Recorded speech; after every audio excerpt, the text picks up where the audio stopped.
Bound by fate, drawn by duty, or chased by fear, 6 souls band together to take up arms against the wrath of the Dragon Queen. When the chains of Avernus tighten, one soul claws for freedom, fleeing the ember-lit gaze of a fallen angel who would see them kneel once more. From the shifting mists of the Feywild, a hunter steps forward, guided by whispers of worms and prophecy, tasked with severing the heads of a cult that would wake a god. Once a brilliant inventor, an artificer helped create steel nightmares.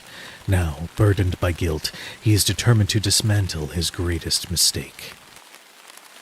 In the shadow of noble halls, a man reborn walks a perilous path, his body reshaped by an elder horror, his mind defying the hunger that should consume him. Marked by twisted hands of the coven, a wanderer treads carefully, ever watchful for the eyes that seek to claim what was promised. A passionate painter with a thirst for greatness, this resourceful thief is always staying one step ahead of the undoubted dozens of consequences on her heels. From the pirate port city of Luskin to the sewers of Baldur's Gate, no nook or cranny is too lowly to find inspiration in.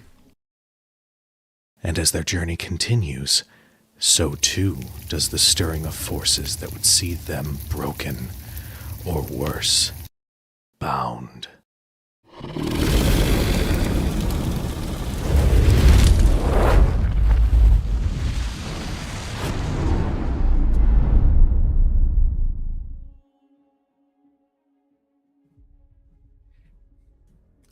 They didn't hear you because I have to mute our audio every time we do scene changes. Hi, everybody.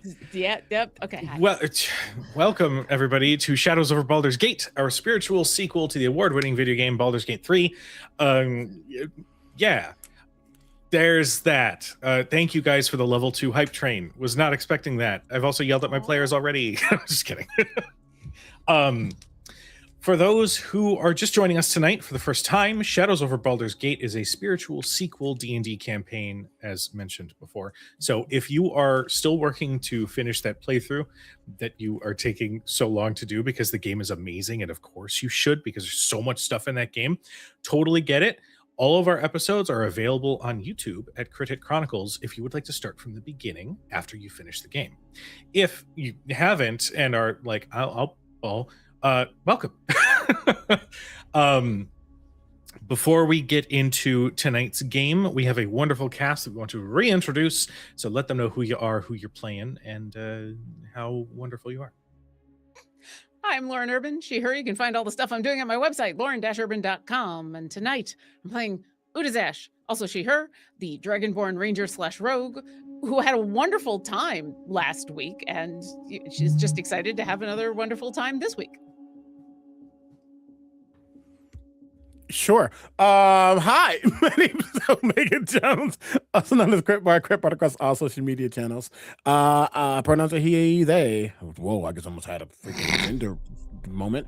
Pronouns are he, they. I'm so I just got off stream, sorry. I am playing Leopold Gusmere, our resident Illithid Scion, who is doing mind stuff. Yeah. Howdy, I'm Meadow, she, they pronouns. You may know me as Howdy Love Darlin around the internets or Howdy Love Darlin GM. I play Anaya Limlock. She's a creepy little guy, and I am so excited to help out in a creepy way. Hi, hello, good evening, folks. You can call me Laura or Tutu or Laura Tutu. My pronouns are she, they. And here tonight, right now, I am playing Winifred Fethiok, our celestial warlock, divine soul sorcerer, whose pronouns are she, her. Once again, just trying to keep everyone alive. And hello, my name is Tony Rodriguez. Tonight, I will be playing Basu Brightbolt, our tiny little adorable gnomish artificer who wants nothing more than to have his friends stop being influenced by deities and creations greater than themselves or all of us, and he's not scared at all. Happy Pokemon Day. Hello, everyone. My name is PJ McGall, and I am playing Marcus Hellhammer, the tattoo tiefling pugilist extraordinaire, fighter monk. Both of our pronouns are he, him, and I am here to put my put my hand on an unusual thing. It's a Friday. Y'all, it's a Pokemon day. We got new Gen 10. We got new Ninja Turtle cards. And we also got 10 more followers away from getting 1,000 followers. I refreshed, so unless I have to do it again, I don't know. But we're like this close. And you can be the person that makes all the difference. But until you do, Cujo, please take it away, would you? Hi. Hi, everybody. I am Cujo, and I play everyone else. So, when last we left our second chances, they had infiltrated the Temple of Bahamut, which looked to have been overtaken by the cult of the dragon. After dispatching the servants within who meant to do them harm, one of which was possessed seemingly by the very Dragon Queen herself, Tiamat, and with but a word, influenced Udazash with the name of Zusa to attack their party. They quickly dispatched this possessed individual. I believe Marcus stomped on their chest a couple of times until they stopped breathing, which had seemingly dispelled this enchantment, leaving Udazash to grapple with, are they who they mean to be, or is there someone in their past that is trying to claw their way out? After a little bit of investigation, Leopold, using their psionic abilities, was able to step in to Udazash's mind to see that whatever influence had just been on display was slowly slipping past small barriers in her mind, seemingly locking off different memories. And after they had completed a modify memory to assist a consent given modify memory, sort of as a quick note, in a note of congratulations and thanks for the assistance, an individual appeared in Udazash's mind to speak directly to Leopold, one referring to themselves as Mab. Armed with this information, and now Udazash returned to a more balanced state, they continued beneath the temple where they encountered more of this cult, seemingly waiting for orders to be able to take arms up to the street level. Through some very clever usage of Wall of Force and a quite terrifying trap laid by Anaya, these individuals were easily dispelled. And they managed to make it through the next room, which was a wonderful puzzle room that took 5 minutes. And you know what? That's fine. It's fine. But after solving this puzzle, the door opened further into this strange underground chamber. And that is where we left off. So I'm going to go ahead and bring our little dungeon crawl overlay back up. Let's see. Oh, can't forget this. Marcus, audibly talking shit on the stores of equipment and items in this room, decided to look for something that could be useful. And they found a wonderful artifact called Winston's Pride, a bracelet that can shapeshift into a gauntlet made of gold and titanium that also happens to have the voice of a stuffy British gentleman, which is not a big deal. But that is truly where we left off. Now, this door now lies open to you all, as I remember how to do the thing.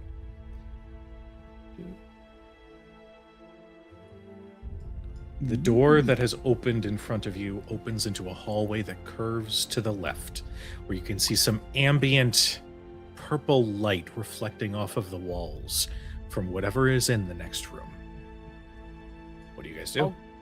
I'll kind of look around for Cosmo, really, but Anaya, and look to retake up our positions as we were before, because it's been only 10 minutes, so Pass Without Trace should still be up, and we should still be very, very sneaky.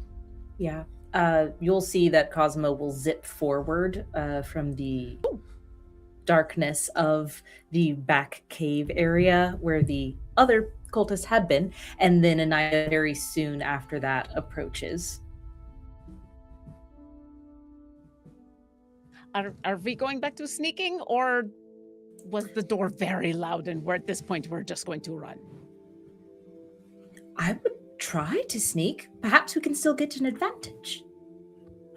I think I'm inclined to agree with Anaya, at least until we know what's down the hall. I mean, between the puzzle and the gauntlet, Anaya, did you explode those guys back there? Was that an explosion? I think, yeah. Okay. I mean, yeah, we could try to stealth along, but I think people might know we're here. Oh, an ingenious idea. I prefer stealth over anything else.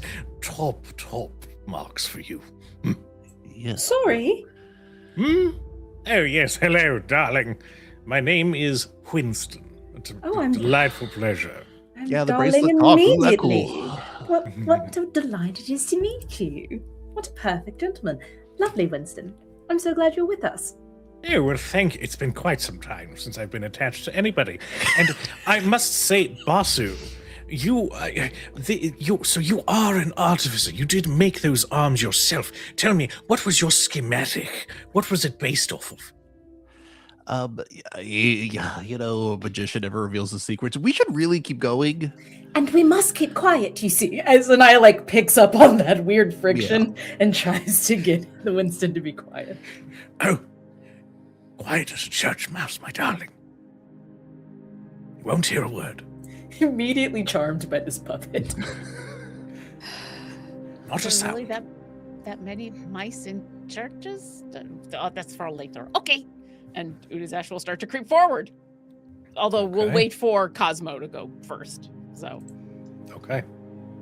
Indeed, and Cosmo will stay about 30 feet ahead, and Anaya will be whispering, just in case she does pick up on something that Cosmo is saying, so that Udazash can be prepared. Okay. So, go ahead.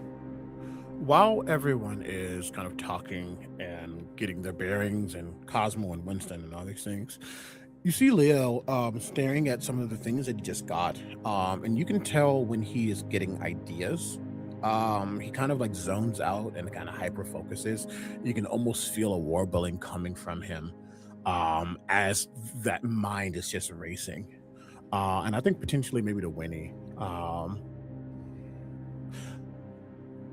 Wait, first of all, there's a scroll here. You might be able to use it, maybe? No, I mean, I'll never say no to another shot at a spell. I'm not sure what it is just yet. I can potentially look into that if you want me to. But it also might just say so on the front when it's opened. But also, and you see him looking down. There we go. Thank you for loading. You see him looking down at the ring that was just gained.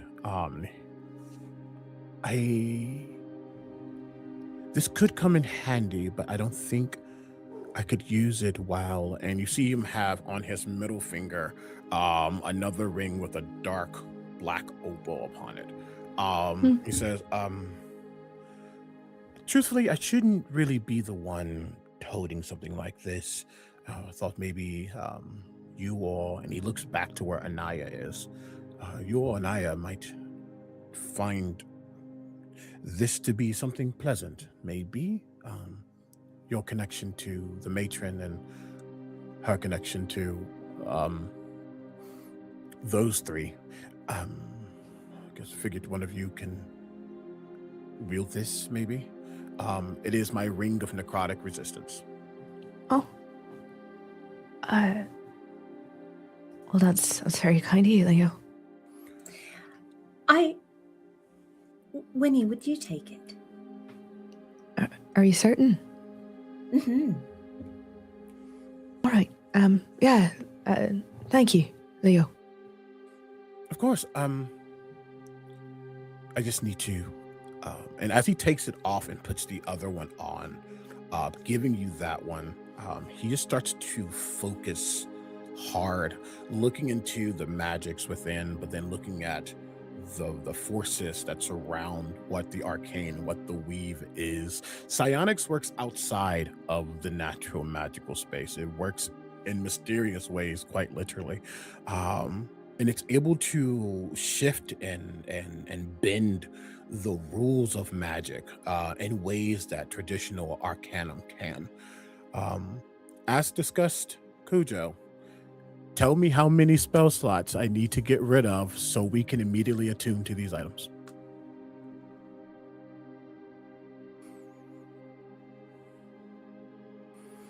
Oh dear. Wonderful.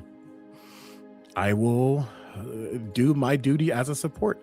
And you see almost like 3 bursts, not like bursts, like super concussive, but you can feel 3 like blips of this kind of concussive telekinetic force that reaches out of him, and with each of those bursts, you can see those 2 rings almost reacting.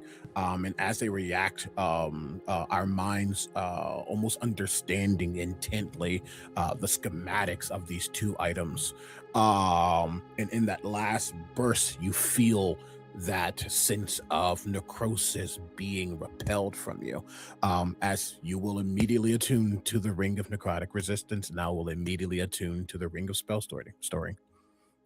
Nice. Getting rid of 3 slots to do it. Oh boy. Oh boy. It's okay. I got it to do. I got it. This is what I said I would do.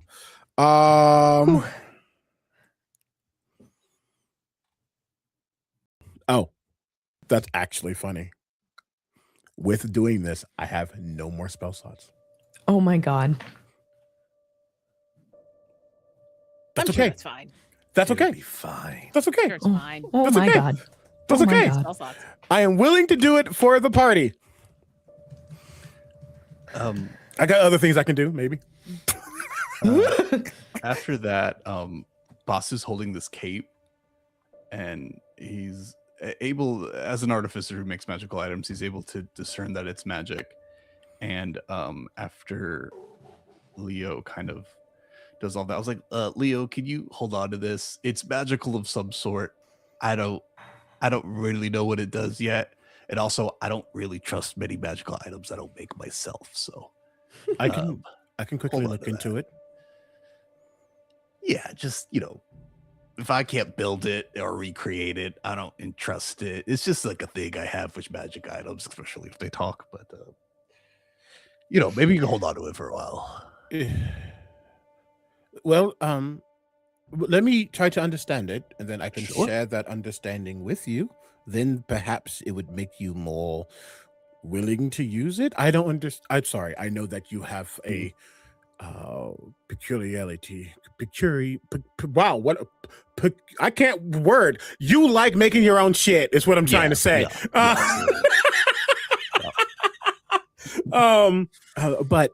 I can at least understand it for you in a way that maybe you. I don't know. I'm gonna start to identify this, just so in canon we know what it is. Sure. I guess if nothing interrupts that, and like, that's extremely useful, I think. Until I can tear it apart, though, Well, let's first understand what it is, and then if we figure out what it can do, see who might best be able to hold this. I just see a cloak, so I don't know what more it does through there yet. Give me about 9 minutes and 35 seconds. Okay. Udazesh will take up a position by the door, like right next to it, and just keep an eye down the hall to watch for people coming their way. Give me a perception check. Can that be at advantage because of the help with Cosmo? Which is technically me. Yes. Thank you. That would be a 28. Okay. So first off, Cosmo. I just want to confirm Cosmo is venturing and doing the thing, yeah? Okay, cool. Then that will make this easier. We're gonna do this, and we're gonna do this. Cosmo's invisible and a tiny little eye, so Cosmo can go off and do Cosmo's thing. Udazesh wants to be close to her friends, Mm, just in case. So Udazash is going to stay at the door. sounds good. Also, if What- Udazash goes too far, everybody loses pass without trace. So Also fair. So, sight. Cosmo ventures into this next room and sees a little bit of a garden in combination with more scrolls and history books and that sort of accoutrement. But in the center, there is this beautifully carved statue of three what look like nymphs in various positions, very graceful features, hair curled and going all the way down to their midsection. Every one of them posing in a very particular way. You can see this garden is filled with all different sorts of herbs. Some of them have like some small dividers because clearly they're not supposed to cross-pollinate. You can see some other foodstuffs and other bits of supplies meant for the cult. And Udazash, the scent is quite alluring. There's something about the scent of this small garden that just smells. It smells like spring. There's something kind of beautiful about that. It sort of triggers memories of being in the Feywild.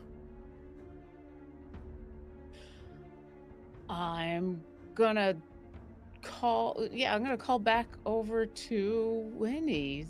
Hey, Vinny? Hmm. Come here. What? Do you smell that? What do I smell, Chronicler?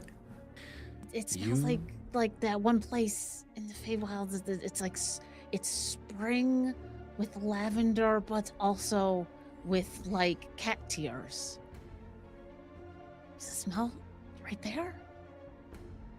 It's a hint of it in the air as you sort of peer into this hallway. Is it the spring court? Is that what comes to mind? Make me a history check. I'll say Udazash, you can make one as well. Can I instead give Winnie advantage, our Sure. resident plant person, and I'll just describe. Yes. Describe where I've remembered seeing this plant a bunch. Okay. If we're specifically identifying a plant, could I beg for nature instead? That is fair. Kind, benevolent GM. Bless you. I make up for it with horrifying monstrosities that are later in this dungeon. That's fair. Lauren, did you say you were giving me the help action? Yes.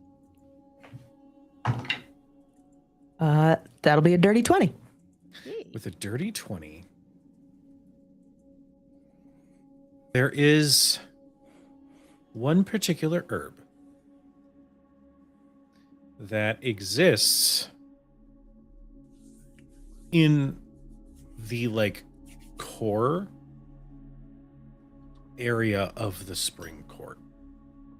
Like if the Feywild had the concept of royal flowers and elements that were specifically of the court, this is one of them.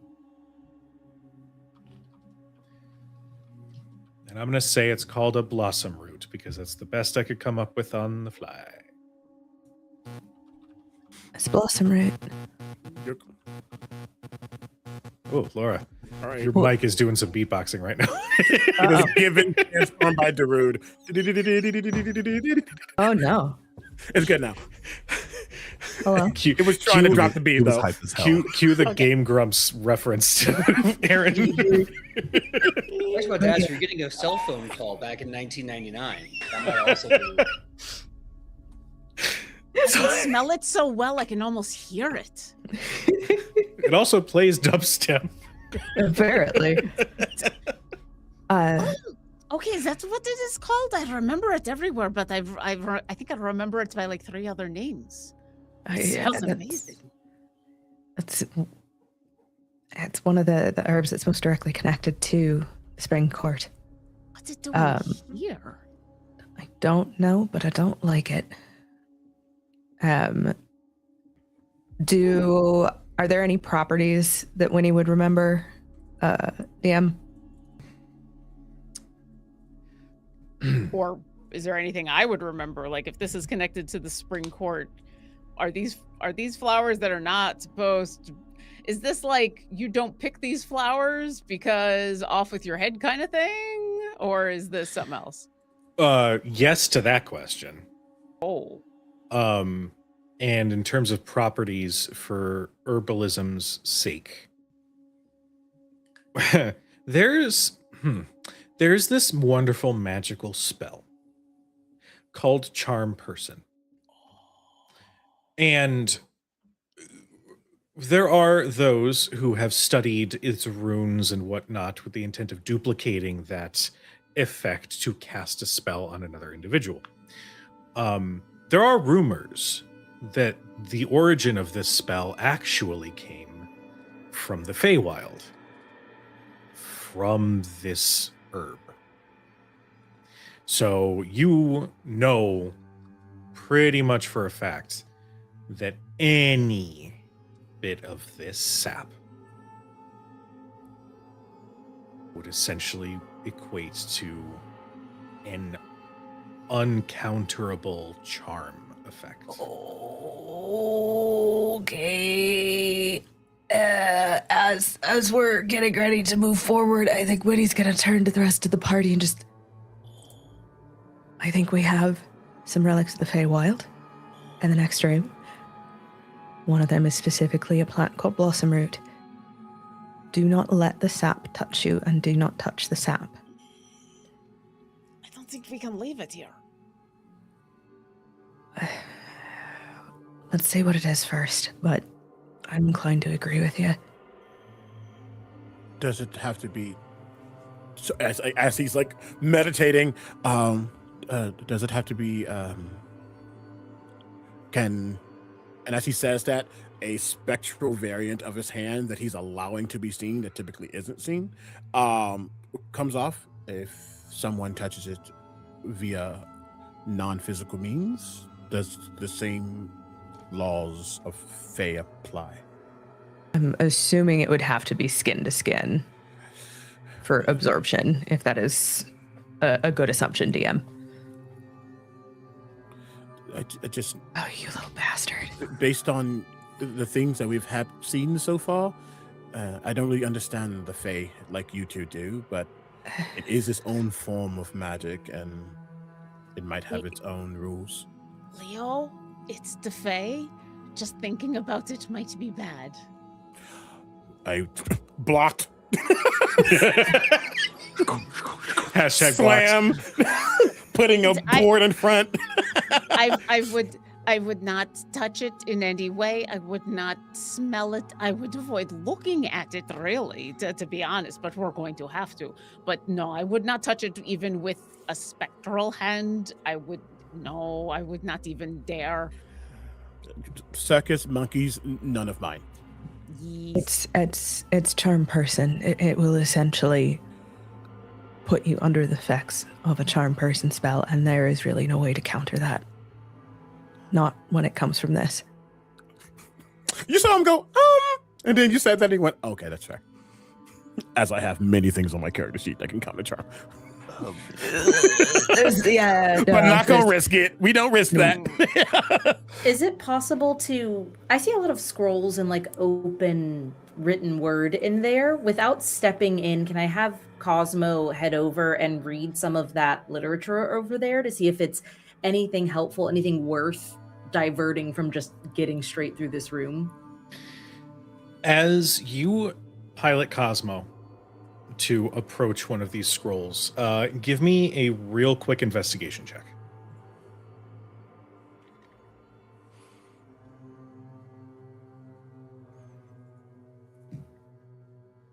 That is a 15. With a 15, you get enough of a glimpse. They are like next to this garden, this whole plot. There is this open scroll that is directions on how to properly handle the roots within. You do see, and I'll say at the 15, this is the one that you see. You do spot blossom root, and then you just see in like capital letters scrawled, "Leave it to the machine." And it's at that point that you can hear this little coming Bossy. from around the corner. Bossu, Yes. there's a machine in there, and it's waking up or turning on, or I don't understand machinery. I don't. A little crate opens on the ground, and you see a teeny little machine. It looks like it's got two spindly arms that extend out to just two little clamps. It doesn't have like a humanoid appearance. It just there's an absence where the head would be, but there's this central chassis that has this glowing orb that's sort of roiling with some sort of energy, and it runs on a single wheel as it just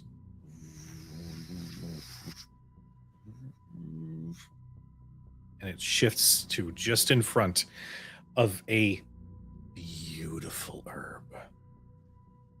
That, actually, real quick, I have to give a shout out to our incredible community because we just hit 1,000 followers. Hey!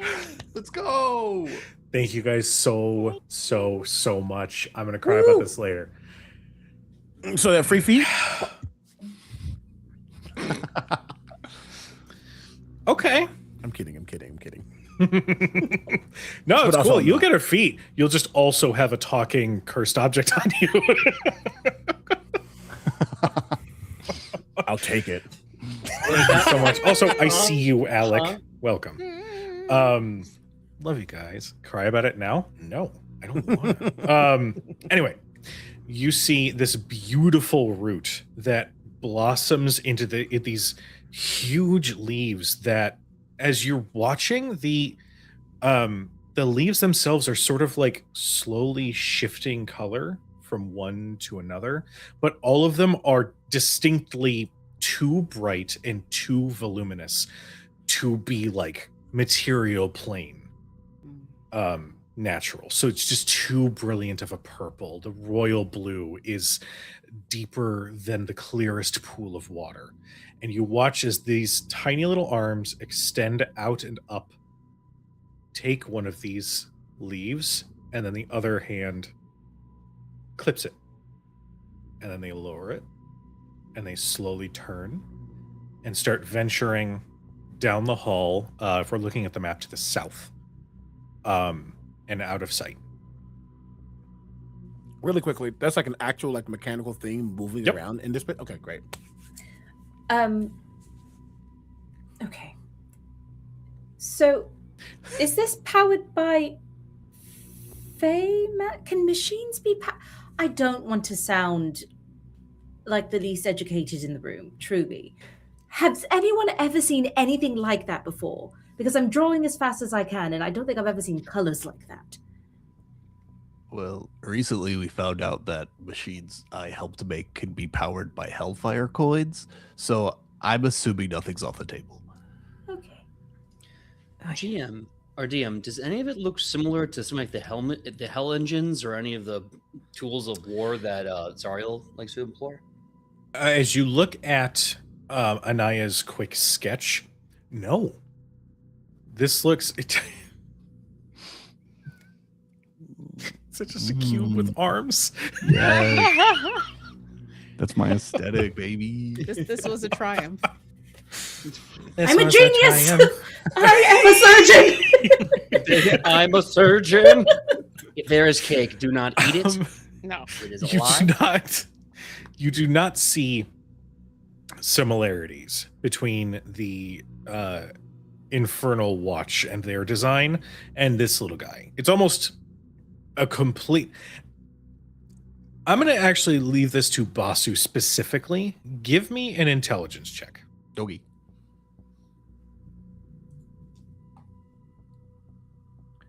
That is just flat intelligence. Flat intelligence.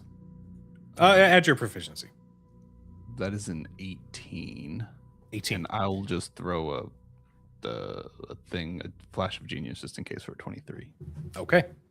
With a 23, you look at this design. It's kind of rudimentary.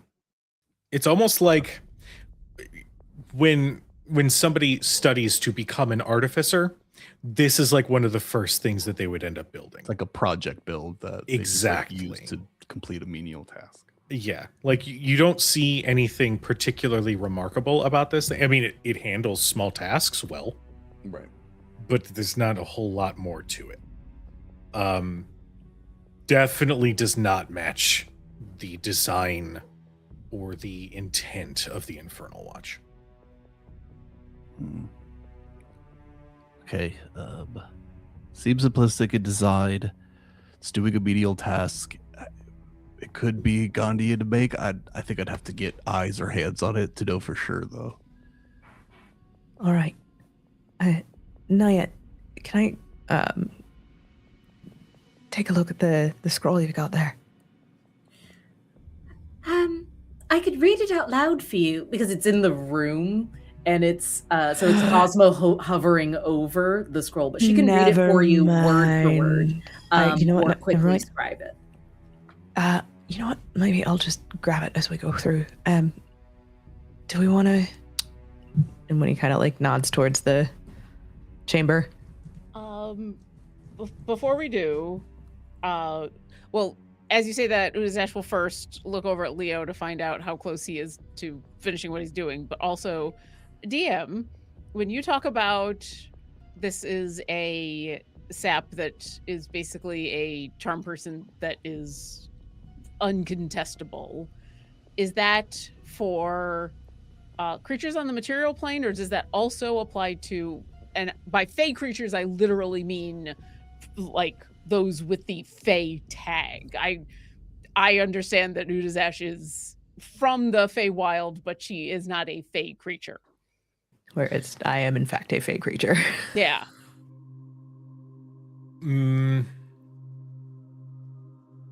Like would fey have as much of a difficulty with this as other creatures? Billiam Spearshakes wrote one play. I mean, the vaulted auteur himself. Absolutely. Jesus. It was called... I swear to God. Don't you butcher my favorite play. I swear to God. You're welcome. I have his complete works somewhere. It's in one of our libraries. A Midsummer's Night Hag.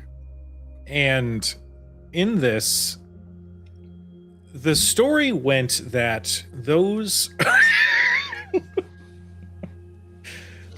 who were afflicted with this particular kind of magic, specifically of the Fae, if they were material plane denizens, you were locked in unless a Fae creature decided to undo this enchantment. If you were of the Fae and you fall prey to it, it wouldn't entirely be irresistible, but it would certainly be difficult, mechanically speaking. If you have not had extensive time in your existence on the Fae planes, then should you fall prey, it would be the equivalent of a geas. If you have had enough time in your backstory that you've spent enough time in the Feywild, I would say you would be able to make the save, but it would be at advantage. So there is a chance, but the DC is still pretty high. And someone who comes into contact with it, is the... So say someone walks into this room and whoopsie touches some of this sap. Is it just like the next person they see, they talk to is the person that... Okay. Well, the way that the play was written was that the first person you lay our eyes on is the one that you are supposed to fall in love with. Wow. Yes, but also Wow. that author got so many things wrong about the Fae. I always thought it was like dramatic license kind of thing. Vinny and I are from there, like first-hand knowledge kind of thing. Okay. I think probably around this point is when the identify is done to confirm that it is a cloak of the mountebank. Yeah. Another minute does go by though. He kind of stays in it slightly longer. Because I've totally forgot about a thing I can do. And that warbling still kind of shooting off of me every like sporadically. In those last 10 seconds, you feel it almost pick up. And in that last second, instead siphons back into him. I'm going to use my psionic restoration. I have to meditate for 1 minute to regain all of my psionic energy die. I was like, I forgot I could do that. I can only do it once per long rest though. So that's good. But I would look up. Oh. Looking at Udazash. This is a very interesting cloak. You like to travel, yes? Yes. This could let you travel pretty far. Well, in a matter of feet, if I have to like really equate it, maybe like between 450 and 550, so maybe like 500 feet or so.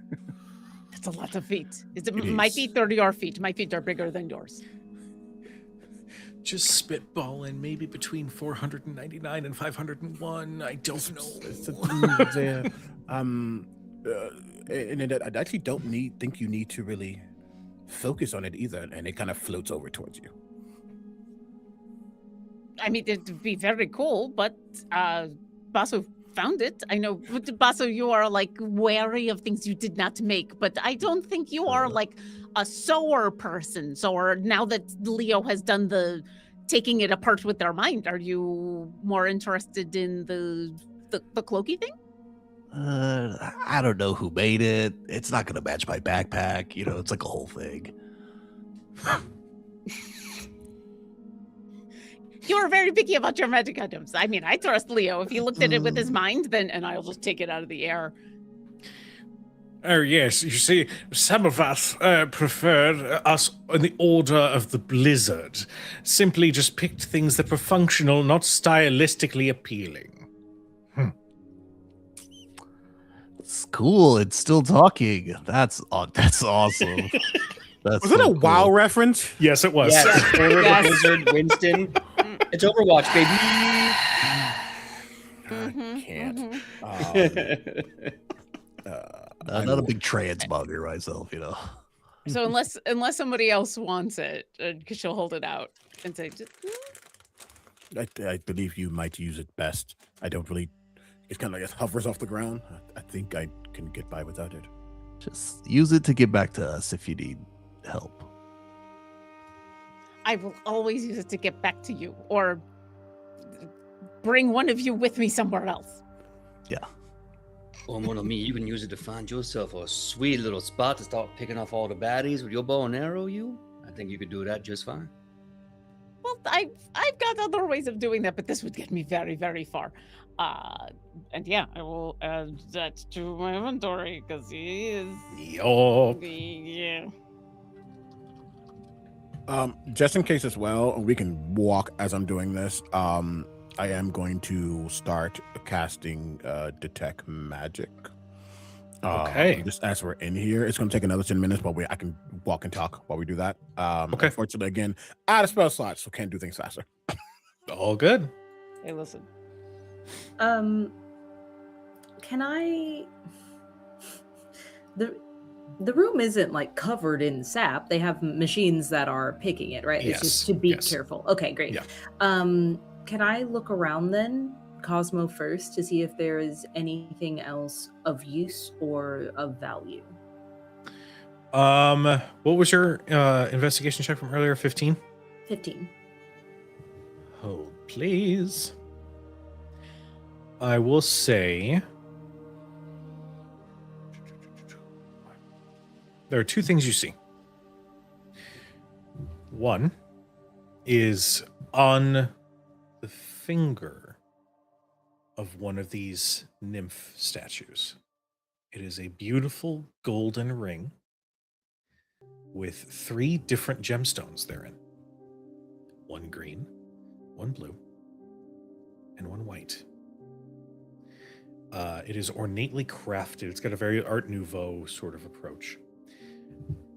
The second bit is actually amongst the herbs and the plants that are growing out of this planter.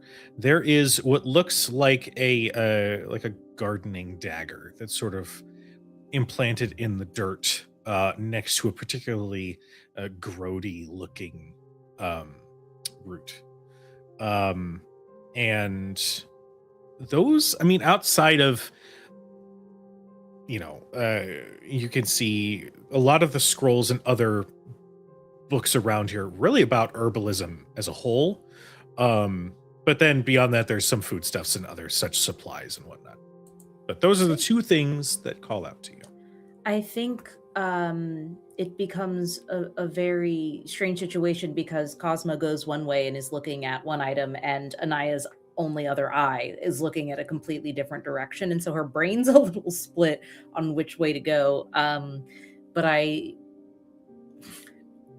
don't know what these, I mean, they're nymphs, but they could possibly be represented of a deity or a religion. I don't want that type of smoke. I'm already pretty deep in with a particular god. Can I get the dagger, though? Because I do think the more weapons we have as, we all run out of resources might be more helpful. So just to make sure I understand. So you are intending to try to pick up the dagger? Yes. Have you Okay. entered? So Yeah, have we we in the walked room into yet? the? Oh, Yeah. I That thought is the that's next question. what everyone is saying, that we were walking and talking, doing the 10 minutes as the ritual. So that's what I was thinking. Got after it. 10 Got it. minutes. Okay. Enter. We hadn't So actually moved in if no one yet. had moved in yet, then yes, Anaya would move in, but not in a traditional sense. So just to keep everyone else safe, because her curiosity is actually absolutely going to make her take this. Tinser's floating disc flies over her head very slowly, coming out of that darkened room, and she will take a leap into the room and land on Tinser's floating disc to get a Okay. better Is the grip. sap like all on the ground, or is it? No, it is contained to this plant. It's just Sure. that this plant has grown a little bit outside of its planter, so It's like mint. Better safe Yep. than sorry. I don't even want it touching my boot. Or zucchini. Oh God, squash in general, man. Yeah. That shit's rough. Mhm. And where is the dagger exactly? So the dagger. Hold on, let me do the pingy thing. Once I remember how to do the pingy thing. Also, Oh, I'm that's just gonna be the big- hovering. Just consider me hovering off Gonna the ground be- because I can do that. Right over here. Yeah, I'd move Tinser's floating disc about 15 feet in. So it's right in front of that garden thing. And then I'd just hop up onto it from where I'm at with half of my movement Okay. to kind of lean over this like floating, this bobbing. I think, oh my God. I think if it was something she had learned to summon, it would be one of those artist palettes, that you hold in your hand. There's no paint on it. It's just like, it looks like a spectral version of that as she leans over and she goes to grip the dagger. Love that. As everybody is now in the room,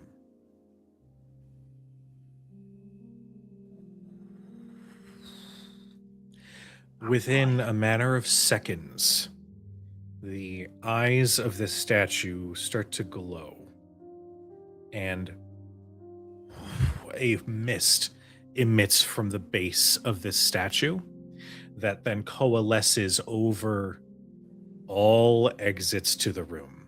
This mist is of a deep pink, and it's just very sweet and immediately assaults the senses. I need everybody to make me a Constitution saving throw.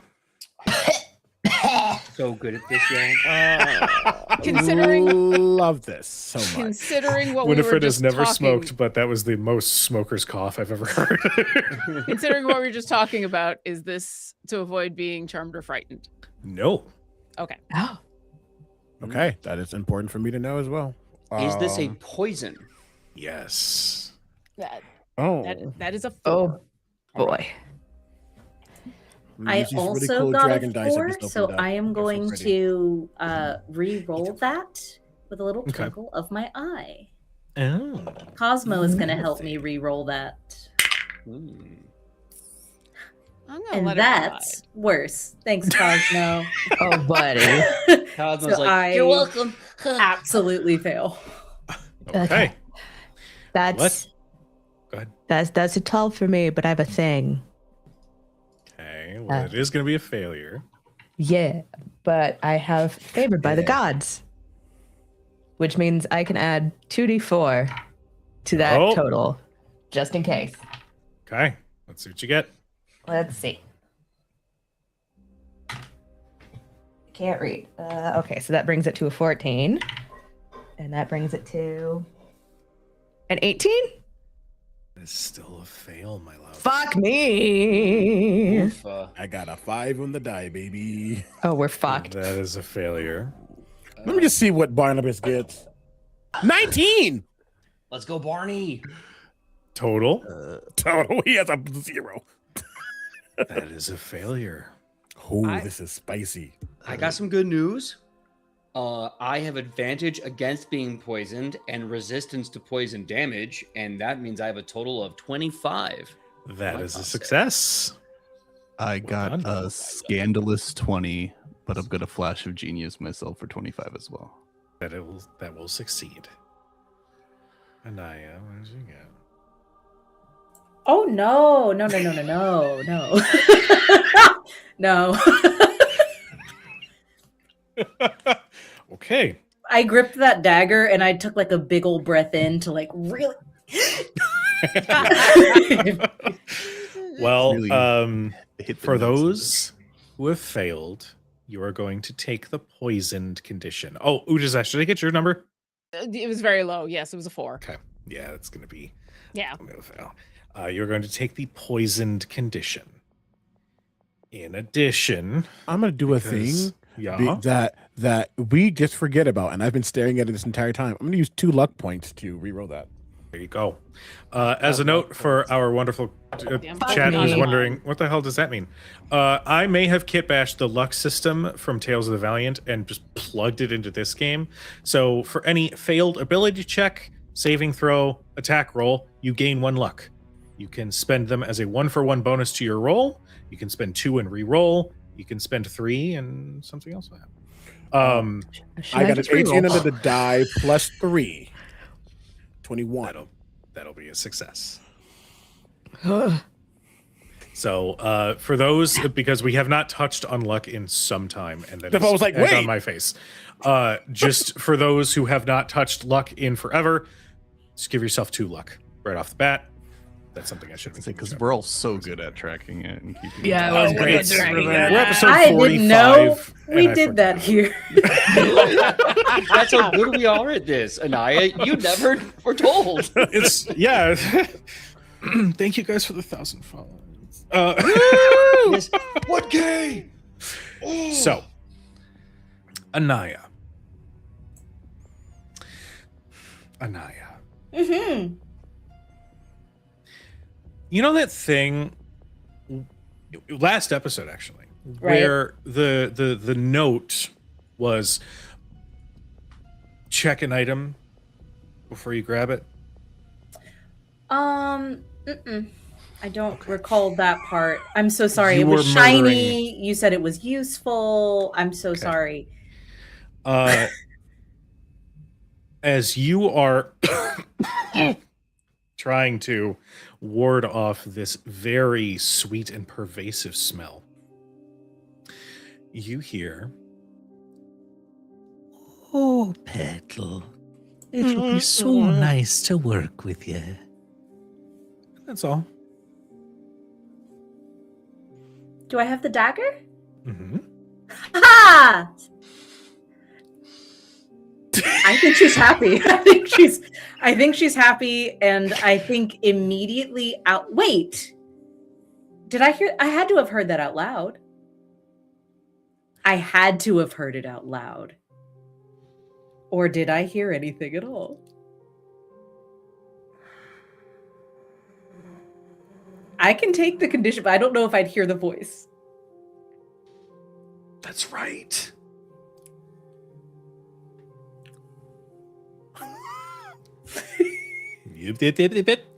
You hear nothing. Ha! Don't breathe! And she'll try and like duck her nose under her garments. Taking a deep breath to then yell, "Don't breathe," is Yes. Choice. Wild. Oh, go ahead. No, I was going to ask Kuja, you said we got the poison condition, and it sounded like you were going to fuck us up with something else. Oh, there was just a little extra thing at the end here. As this fills the room,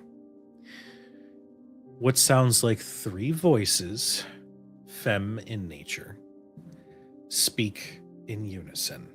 Oh, shit. We run smoother than most any rhyme. We love to fall, but we cannot climb. What are we? Water?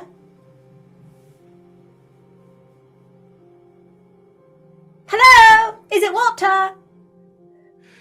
Is it said out loud or is it just? Oh, it is out loud. Okay. As you say that, and nothing seems to happen.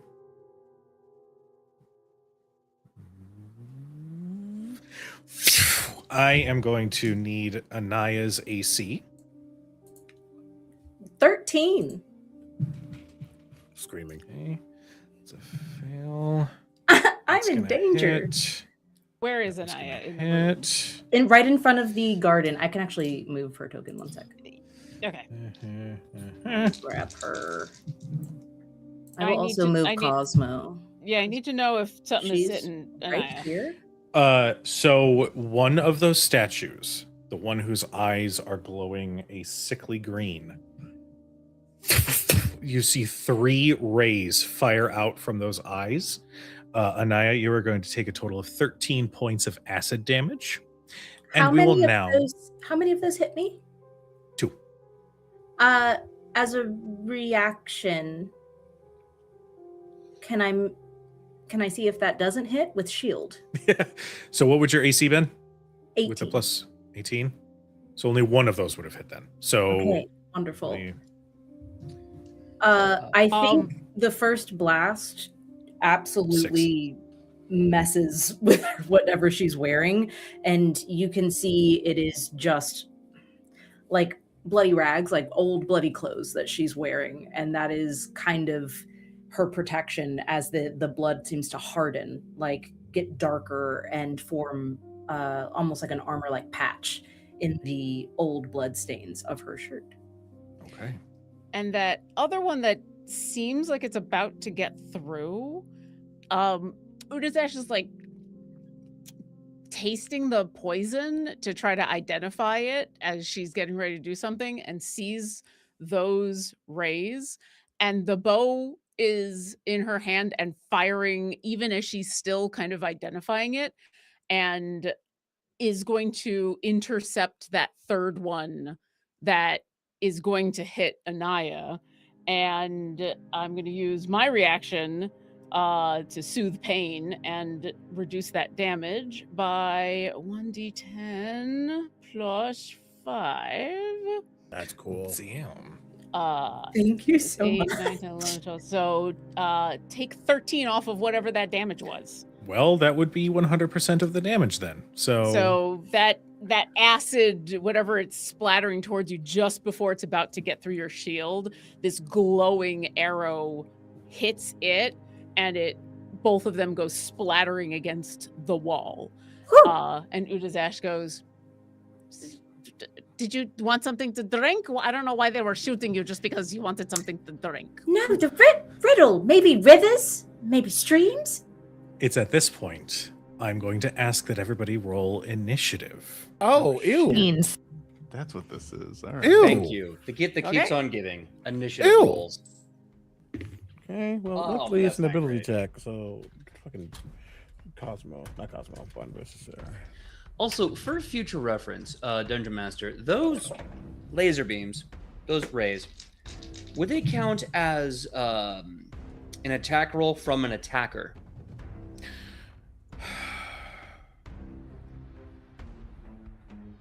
Technically, it's a trap. Yeah, it's a bit of a shade of gray. I'm isn't going to it? say no. It's like, yes, attack roll, not from an attacker, though. Exactly. Is the important part. Yeah, that's why I want to make sure both that language is in there, because I was like, oh, I could use a reaction to do Runic Shield, forcing disadvantage, but at the same time, I'm like, I don't know if that works against a trap. Yeah. So Trap. a trap. So I'm here for that. Which is why I'm glad that mine is when you are a creature within 30 feet of you takes damage. All it Yeah. says. We just got to take damage. Yeah, my thing is whenever another creature you can see within 60 feet of you is hit by an attack roll, you can use your reaction to force the attacker to reroll the d20. So in this case, I think it's safe to say it's a trap, it's not an attacker. I think that Correct. language matters. So I'm down for that. Okay. That makes Welcome to sense. 2024 talk, everybody. It's like attack versus tapped and attacking in Magic.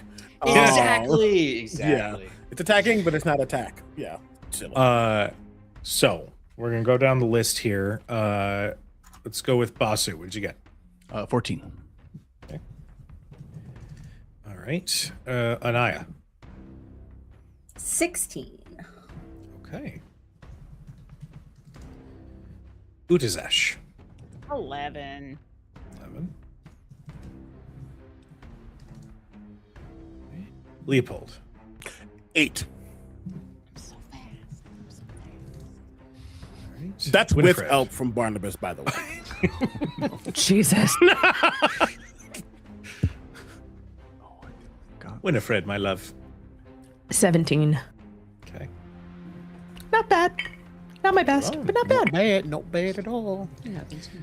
All right. And Marcus. Well, Leo, one of us is going to have to change because I also wore an 8 to this party. Jesus. Who got the high?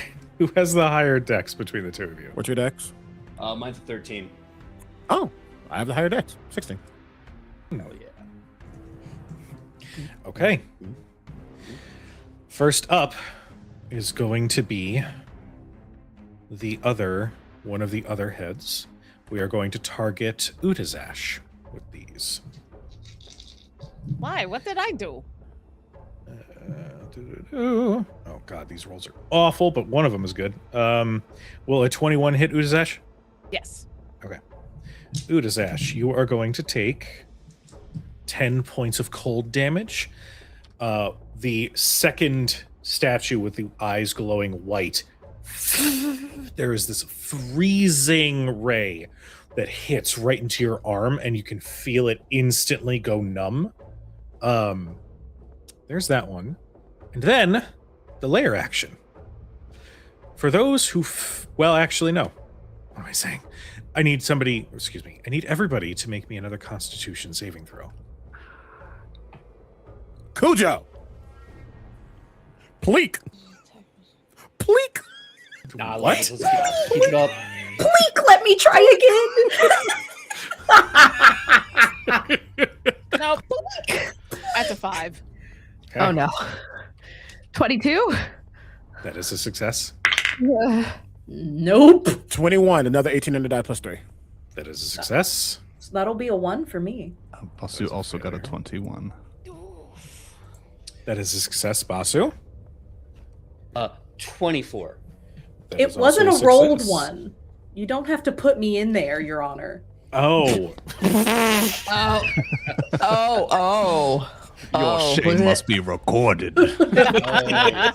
Hang on. Before the tribunal. so I much wanna be stank on fair. that. Yes. I want to be fair when I ask this question, but also answer with the understanding that we have 2 days left of Black History Month, and I will remember this. Oh, sheesh. Does Barnabas also need to make the save?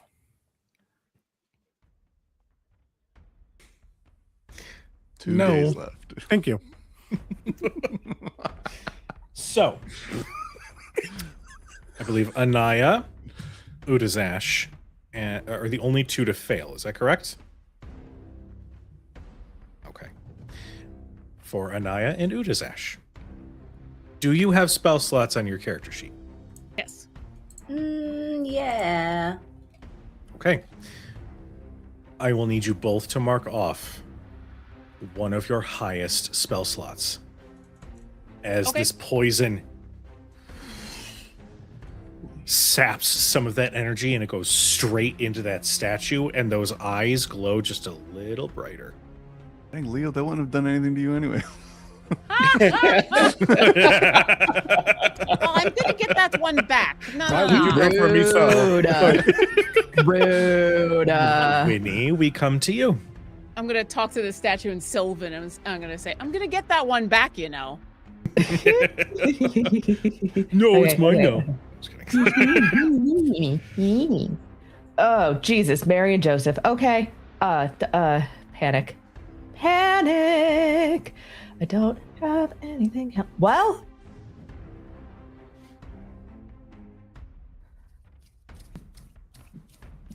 Fuck my life. Good sign. I swear to God, Cujo. What Omega did it? I was doing a tech thing. Oh my God. Okay. Only thing I can think right now, because we're trapped in a room and it keeps pumping poison out on us, and something tells me we're gonna have to keep making these fucking con saves. Slash, that con save, does that mean we are still poisoned, or have we dropped the poison condition? Your poisoned condition is still here. Fuck. The save Okay. for what just happened was from that sapping effect. Okay. I have detect magic. I would like to see if I could utilize that to see what is powering the nonsense. Like, where do we focus to turn this shit off? To be I will- fair, I've Leah, already got you. So you don't waste right, your way spell ahead slot. of you. Yes, Thank you. don't waste your spell slot. I should have talked about this earlier when you guys were entering the room. Leopold, this statue is emitting evocation, and as the fog has filled the room, it is giving necromantic energy. Did it shift from, or did it add it to? Add it to. Okay. Oh boy. I think in the sequence of when he's starting to like look around, Leo's just sharing that information out. Telepathic bond is up, just to time it out like that. We're gonna make it work. We're gonna make it work. God, I love you so much. Oh my God. Okay. In that case, I would like to investigate the statue to see what I can see insofar as like what is powering it. Okay. Give me an Arcana check. Okay. 13. I will use my reaction because you are still in my telepathic aura. I will use my reaction to expend and roll a psionic energy die and add it to that roll because it is an ability check. Okay. Bet. God, I got mine back. Sorry, let me just mark this on my side. My psionic dice is a D10, right? Yeah. These dice are so pretty. Oh my God. That is a 10 on the dice. Nice. So that'll make it 23. Okay. With a 23, you look at this thing and sort of keeping with the theme of the blossom root, this also looks to have been pilfered from the Feywild. So the magic that is manifesting these beams firing from the eyes is directly from the Feywild. Also, as it is from the Feywild, a riddle is presented. I'm on it. I'm on it. The answer comes not in the form of a word.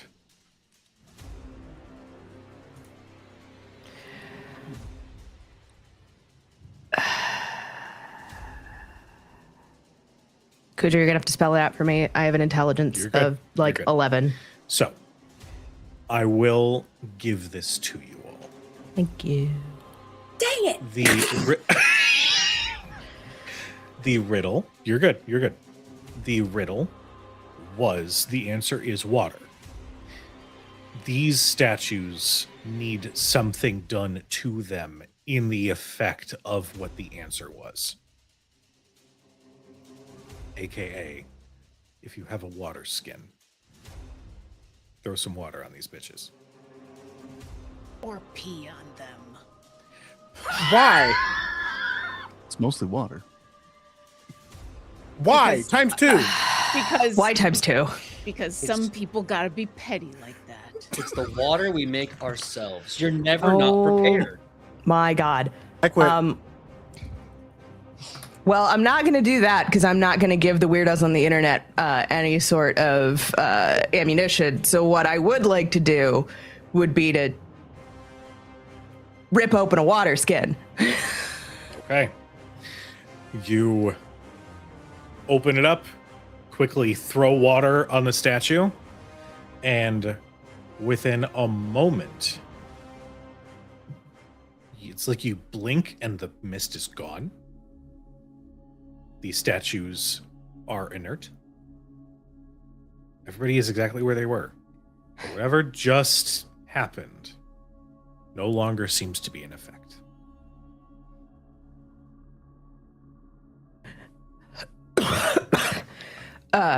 Winnie's still kind of like coughing, and it's that thing, like, you know, when you smell something that is so sweet and so heavy that you can feel it like coating your tongue in the back of your throat.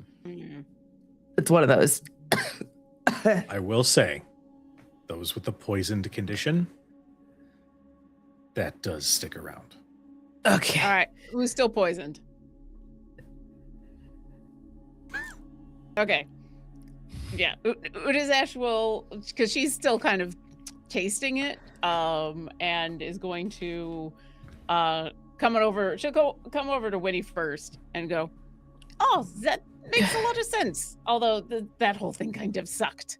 And is going to very gently poke you on the shoulder and cast Lesser Restoration. Bless you. And then you can bless me later. That's a good spell too. And is going to come on over to Anaya and say, I can do the same for you. Are you interested? You okay if I poke you? Oh. On the shoulder. Will it hurt? Nah, it's going to tickle a little bit. Sure. And she'll gently touch you on the shoulder. And since this is the first time you've gotten a Lesser Restoration from Udizash, it kind of spreads over you in a very pleasant, green, kind of soothing way. But then also it's fey, so it also kind of tickles and then evaporates, and you are no longer poisoned. Thank you. I will. Anybody else?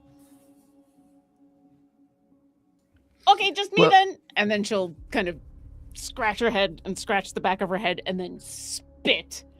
And that's how she'll cast it on herself. I will say, just a quick peek behind the curtain. It's good that that was done very quickly. Because for those who didn't have spell slots, it was going to be points of exhaustion. Yeah. No. Udizash is then also, I want to look around this room because...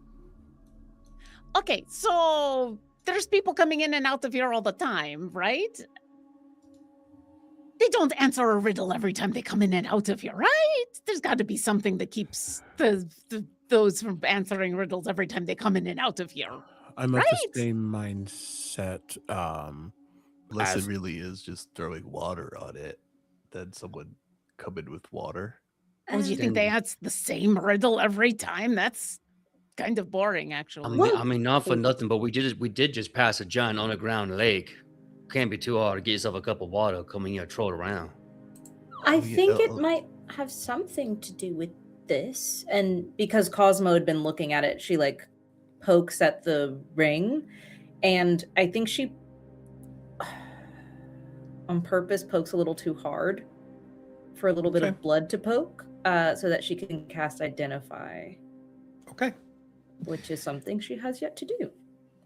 But she's trying to take the note to investigate before you grab, and she watched very closely as Leo did Identify earlier. As you see that teeny little prick of blood leave your finger, it like coats and then immediately disappears from sight, and the knowledge comes to you that this is a ring of resistance, but it is a resistance to cold, acid, or lightning. You can switch which type you are resistant to on a short rest, and it does not require any attunement. Cool. And it's not cursed. No, it is not cursed. Okay, because I haven't been asking those questions. I got a lot of stuff in my bag, Cujo. So I go ahead and slide the ring off of the finger, and I will hold it out for the group, and say, I think this could be a lovely artistic choice. First of all, I love the styling, but mostly could possibly help someone keep up some resistance, similar to the necrotic ring you've got, but one of those 3 that we just encountered type of damage. Is anyone interested? I mean, I do like a ring. How magical is it? 3. But you like a ring. It doesn't talk. That's a plus for sure. I'm just kidding. I'm kidding. Hello, welcome to the ring, mate. Oh my god. Have you seen me, Matt Winston? Oh, we go way back. Proper friends like us. I can't help but feel I'm being made fun of. Winston down. I think streaming. I think Leo looks at Basu at the kind of back and forth that's happening. Sometimes I find the things we don't necessarily like help us in more ways than you might expect, even if it doesn't suit you. And he kind of points to his head when he says that, talking about the literal tadpole that he didn't ask for, nor would he have ever wanted. But look what it's gotten him. If it's useful and it's not nefarious, you take what you can and flip it for a profit. Yeah, I guess that makes sense. We can't progress forward unless we use what we got. Sewer rule number 1. That was it. Oh, got it. Can't move forward unless you use what you've got. Sure. I'll take it. If everyone's cool with that. Go ahead. You tend to be in the front lines too with Market Larkus, Hawk, whatever Arcus form you are in that moment. Sure. So if it can protect you, that's why I gave. And he points to Winnie with the ring that I wonder what finger she has it on. But kind of looks at her. Those who might be more in danger should protect yourselves. Yeah. Besides, mon ami, I already got defense. I got resistance against fire. Now poison don't touch me none. So I don't need to be selfish and get a third one. I think you should get one. You. Okay. I mean, if it helps me take a hit like Marcus, I don't see why not. Sorry. Just one more thing. I don't mean to sound ungrateful at all, Sash. Are you sure you put lesser restoration on me? Yes, I'm very sure. I don't do a lot of the spell stuff, but I'm very good at the ones that I do. Yes, just taking me a moment, I guess. Okay, I'm ready. Did it not work? Are you still poisoned? I don't feel well is all, but we haven't taken any breaks yet. I'm sure it's fine. Winnie. Renee! Mentally, that. Winnie. Winnie's right here. Like, I still call it to Winnie anyway. I think she's been eyeballing the room, looking and seeing like what could be available, what she could use for like her herbalism kit and whatnot. So I'll come back to that later. But yeah, I think she gets all three at the same time, plus Leo in her head, and just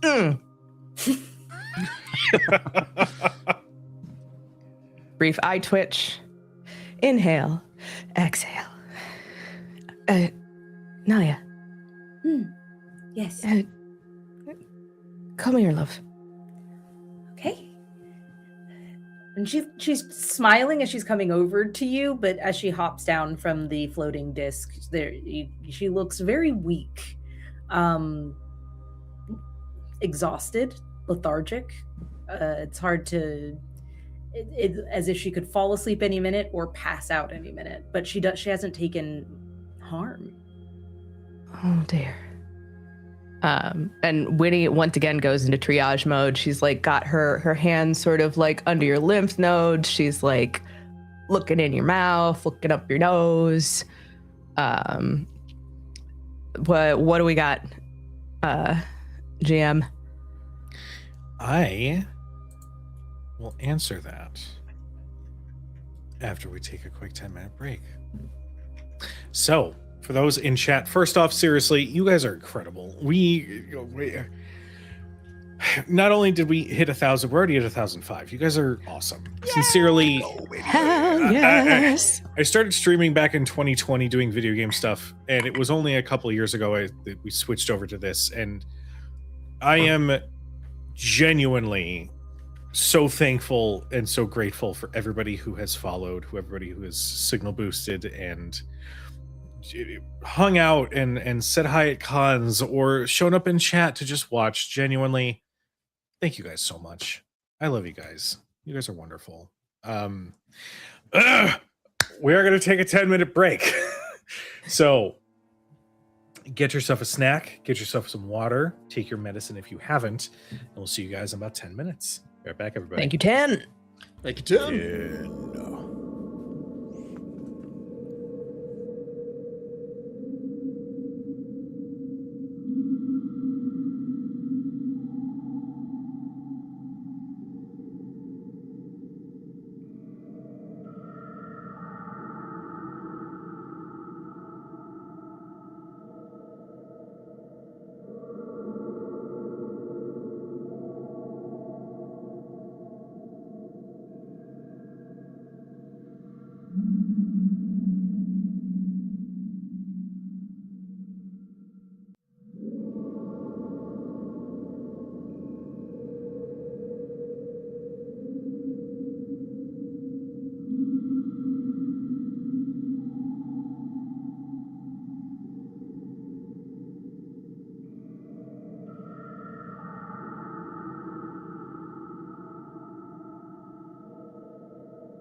And welcome back, everyone. So, as we left off, Winnie, you were examining Anaya. I will Yes. need you to make me a medicine check. Okay. I know she probably doesn't need it because Winnie is like medicine to the max. But considering I was the one that gave the boop of a lesser restoration, is there any way that I can help with like? I know I did the right thing with the poison and everything, and so this is exactly what I did. But you know, Winnie rolled a natural 20, so actually she doesn't need my help at all. I saw that look. Mhm. That's a 27 total. Okay. With a 27, hold on. Winnie finds her influence has reached Anaya. Winnie, your first instinct is, okay, was there something worse in that fog? But that doesn't make sense because you breathe the same fog. You inspect her and her cheeks are a little pale. And she is a little bit sleepy, maybe. And that's when you decide to maybe think more magically. And as you are inspecting, I'll say with your detect magic, because at this point, as we stated earlier, telepathic, whatever. There's something coming off of that dagger that Anaya has not let go of. That the magic sight shows some sort of influence going up her arm, and seeping further into her the longer she holds it. Anaya, Yes. Do you think we could take a rest, perhaps? where did you find that dagger, love? Oh, I do have it in my hand. She scratches the blade at the back of her head. No, I think Winnie actually takes her arm before she can move it anywhere towards her body.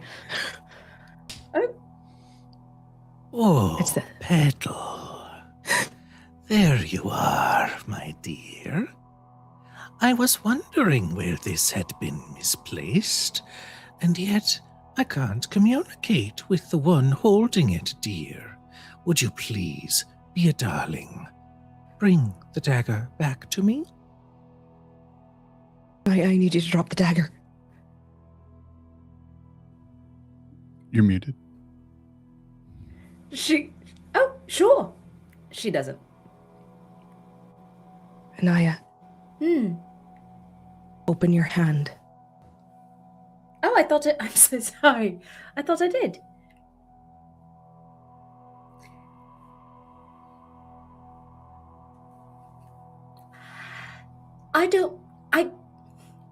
I cannot. And if I don't want to.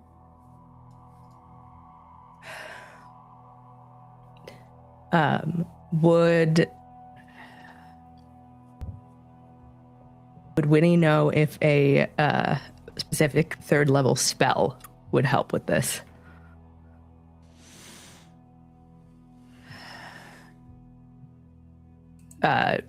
she curses under her breath, and I will cast Remove Curse on Anaya. Oh, very good. The voice of Auntie Ethel disappears. Anaya, still holding the dagger. Drop. You feel a breath, and suddenly you're rejuvenated. I think the minute the dagger hits the ground and clings, my shield that's wrapped in the chain hits the dagger across the room. It was like, I told you guys, you cannot trust random magical items we find everywhere. Takes the ring, throws it on the ground. Wait! Glitter. Catch it. That's valuable. Anaya, Winnie still has you by the wrist, and her grip has like tightened significantly. She looks terrified. Anaya, I understand and appreciate your curiosity. Please, just don't go picking things up.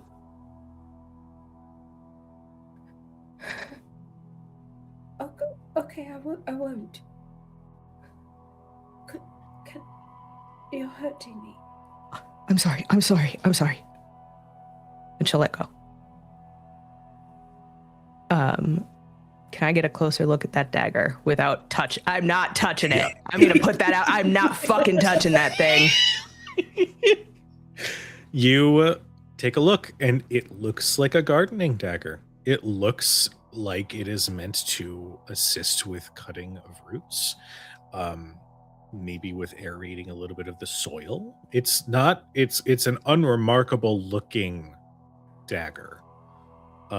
It's got a rough sort of string handle. Some of it's kind of fraying. It looks more like twine more than anything else, but it's a rough iron implement. Give me the word, I'll snap it in two. Destroy it. I'm going to try to destroy it with my shield, and I'm also going to activate a rune I got forever ago that lets me do double damage to constructs, just to see if that works. Heck yeah. Okay. You roll me some damage. Okay. I'm curious.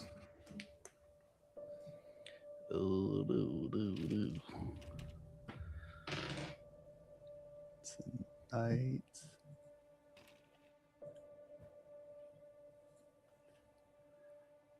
It's an 8 plus 6, 14. So if the rune works, be 24. Or it's not math, 28. You slam down into this dagger that's just laying on the ground, and the sound echoes out. And when you lift your weapon, that dagger is still in one piece. It does look a little cracked, I will give you that, but it is still in one piece.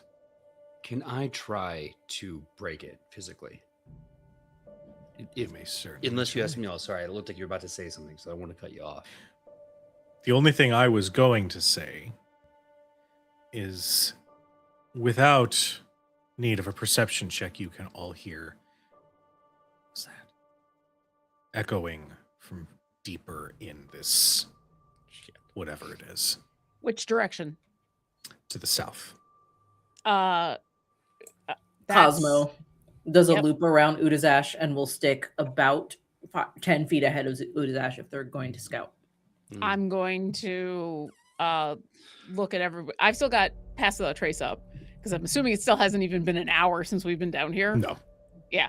I'll look at everybody and go, do whatever you got to do. Don't touch the plants. And I'm going to very quickly go to the south. Is this a door or is this just a hallway? It is to the an south? open hallway. Okay. Bow's out and at the ready. I'm going to find myself a place to post up with Cosmo.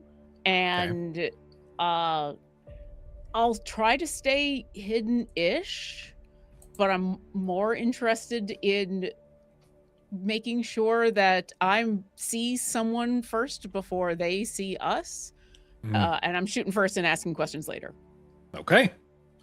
So I'll go ahead and with Cosmo assisting, I'll just go ahead and reveal. Oh, I didn't mention I meant to use my force demolisher quietly. Could have swore. So, at a quick glance, both, oh my god, Cosmo and Udazash can see that this next room is filled with diagrams and schematics and plans. Oh boy. All sorts of scientific, pseudoscientific, and magical. Oh, shit. Excuse. Got to lock that. No, it's cool. Wine desks. You see pieces of heavy black iron sitting next to pieces that look to be more refined steel, fashioned into different pieces that look like it could belong eventually to a steel watch. The room is empty. You do spot that in one corner of the room that there is what looks to be a bed. Right over here. It's nothing fancy by any means. It's quite small, but there's nobody else in this room except until you hear the sound of a door creaking open. I am now going to do a thing. Now, real quick, as this is happening, what is everybody else doing? Can I actually one more thing? Yeah. How tall is the ceiling in this hallway leading here? The hallway, I'm going to say, is 15 feet. Okay. Udazash is on the ceiling right there, looking basically into the room and down the yeah. She is Okay. on the ceiling looking at the so into the room and then down that other hallway, because if she didn't see anybody in the room immediately, she's gonna assume they're down the hallway, posted up with bow and arrow ready to shoot if she sees hostile person. And now I'm done. Right. Thank you. No, you're good. You're good. Then I will go ahead. I'm really quickly. I'm gonna roll a dice for myself. God, I think that's the best way I can decide what Leo's doing. If I roll 11 through 20, Leo, who has a pretty nice passive with observant, hearing that will instinctively float in closer to where Uzas is, and prep for anything that might try to come in or things, whatever, just to be on team stop. On a 1 through 10, it's Sai staring at Anaya be the third person to get influenced by a higher level creature. Not saying anything, just staring. I'm just going to decide. That is a 3 on the die. I have not moved. Nothing's shifting. Nothing seems to be proccing. But you just notice like a shift turn towards Winnie looking at Anaya, and it's more of a staring glint versus a curiosity. And just clocking something away. But that is all Leo does. Yeah, at least she didn't attack anybody. I have 2 questions. So one, we know there are people somewhere nearby, and the cursed dagger is like half broken. So I guess it's about breaking the dagger quietly. But more importantly, before we start going from this in this pathway, I want to draw attention and ask the dungeon master about this other thing here that on the map to me looks like a cooking spot. Is that a cook? Like, what do I see when I look to the east wall of this room? You talking about that little altar looking thing? Yeah, Looks like a hearth. It very much is a hearth. Go ahead and give me an investigation check. Oh man, everyone knows Marcus is Which I so accidentally may have goofed up in my revelio of the thingy. It's okay. I've been trying to not metagame with that, but I am very curious. You are good. Thank God we have a 19 on the die face for a Okay. total of, to quote Tony, a scandalous 20. Nice. You can see that the hearth is large and it's built into the wall, and it does have some logs and whatnot that are currently aflame.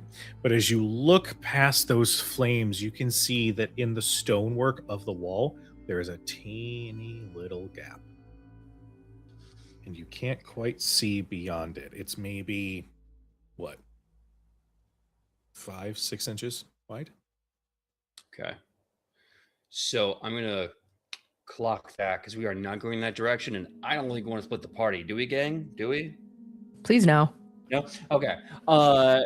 So I think with that, I'm going to. Yeah, Mazel Tov. I'm gonna get out a handkerchief, put it on the dagger, and then step on it to try and kind of dampen the sound a little bit. Roll me some damage dice, please. Oh, this is what I do. Okay. So it's going to be 8, 9, 12, 12 plus 24, 36 damage.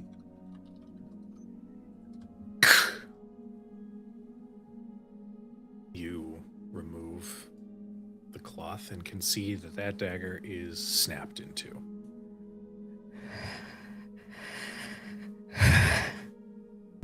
Thank you. Of course, yeah. Hey, I ain't letting them get you, okay? You're gonna be okay. Hags. It's Auntie Ethel. You heard... Oh. I'm sorry for being so short with you, and but we can't. I didn't know. I know you didn't.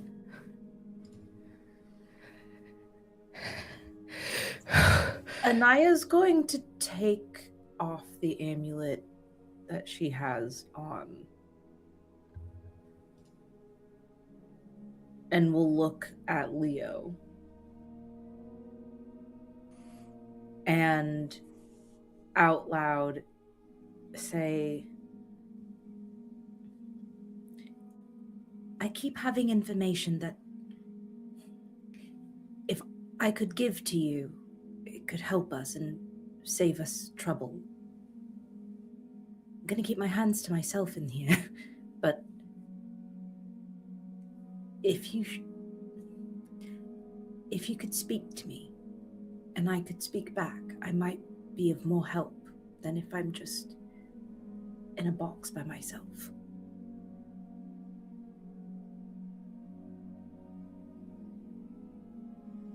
For a moment, Leo's just staring. He's listening. He's clocking Winnie. You can see something else is almost clocking Winnie while something else is piloting in a weird way, not really the same. But you kind of see those forms collide as he... Are you sure you have been... There's been a block. I haven't wanted to try to break through that, but... I don't think it would behoove anyone here to hear my thoughts, but if I can hear yours, I can help you better. Before he answers with any actions, a separate doorway just suddenly in Winnie's mind. Are you okay? I will be. And she sounds a little distant. She's dissociating a little because she's compartmentalizing. We've got shit to do, and she doesn't have time to fall apart. He doesn't have all of the details of this. But he can tell when the thing has shifted. But he hears that tone. It's a tone that, in a weird way, not to like compare you to my mother, but it's the tone that she has taken many times when things need to get done, when she's clearly going through it. He's never knew why in the past, he does now, but he clocks the tone and gives a nod, and in that same breath there's almost a mental wave that echoes out, and everyone else hears another doorway open as I've added Anaya to the telepathic bond. Nice.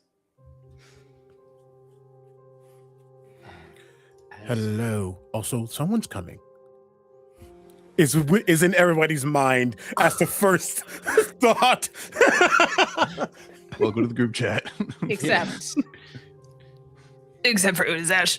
But for Udazash can. Except for Udazash. But Udazash is keeping an eye out, so she's gonna know. Yeah. So While- Udazash heard Not about all that. of that except for the last tiny little bit. But Udazash also knows someone is coming. That's So right. she heard she knew what was going on. She'd heard Meadow say something very roundabout about being in a box. Doesn't quite understand exactly what's going on with that, but is also like hardcore on Overwatch mode and is like, we'll figure it out later. And then it gets very quiet in there, which is a good thing because we are trying to be quiet. As that conversation happens, the door that is at the end of this hallway around the corner does open. And what looks to be somebody wearing similar armor to the individual you saw up at the top steps out. Where's Cosmo right now? Meadow, where's Cosmo right now? Sorry, he's right around you. He doesn't, or at least 5 to 10 feet within you. So if you had sent him up at all or made a motion that I could see, but otherwise, right next to you. Okay. As soon as we see Paladin number 1, Mm-hmm. there's going to be to Cosmo a very quick in sign language trouble is the only word that comes out. Is it very obvious Paladin number 1 is another one of these cultists? Oh, yeah. Okay. And it's as you are looking at this paladin and you're taking in everything that you've seen so far. There's one thing that has been evident. The detail just now came to mind. Every one of these rooms, ignore what's actually on the map. Every one of these rooms has an intricate design in the ground. And each one of these rooms has a different color and a different display of a dragon head. You're kind of piecing together that what you are standing in isn't some small underground hidden laboratory. This was a temple, not to Bahamut down here. This is a temple to Tiamat herself. Mhm. This individual wearing this plate armor has the emblazoned form of Tiamat's multi-headed draconic visage on the chest plate. You see that they are visibly femme with a long blonde braid that kind of comes down off of the shoulder. And they have a shield and a sword drawn as they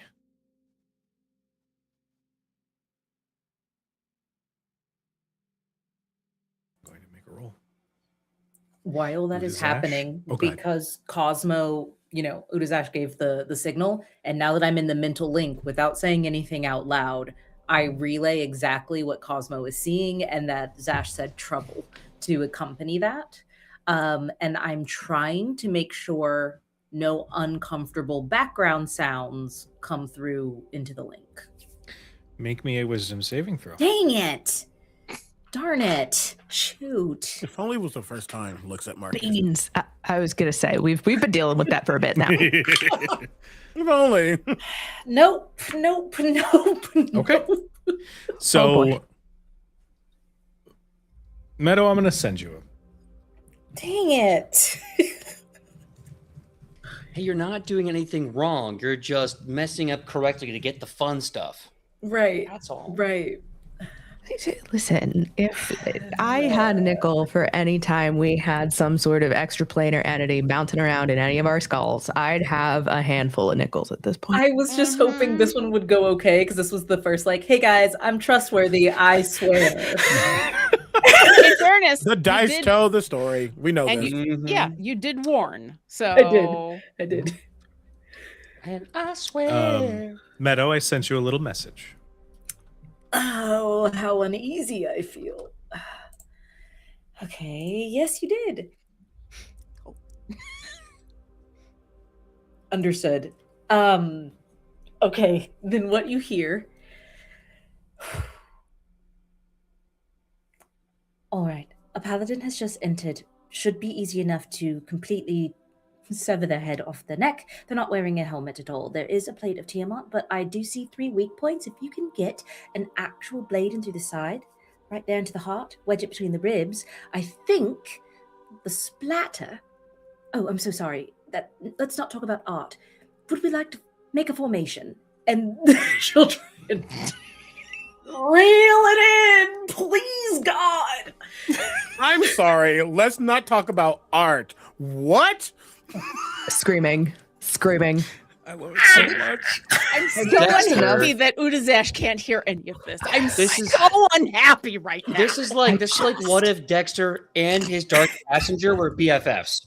Just like, could you imagine? I think that like little add-on there, let's not talk about art, is enough to like snap Winnie back. She just kind of like does one of these and tilts her head and focuses again. Yeah. Nope, we're gonna unpack that later. I was just say, you're doing the Duke by all means, ladies first. She she gives Naya a bit of a quirk of a smile. It's like not the weirdest thing I've heard today. A and- true relief to hear, actually. You know what? We've heard worse. We really have. And I think in the bond everyone else will hear, I think quick and quiet might be the trick on this one. Leo doesn't respond to anything to what's happening, very much because he remembers Ball specifically when it came to Anaya, and he is not necessarily religious, but he reads the text, he gets it. Yeah. Still thrown off though, just in that because I hover, I don't have to worry about stepping or anything like that. It's just like whoo away from it all. Bachata away.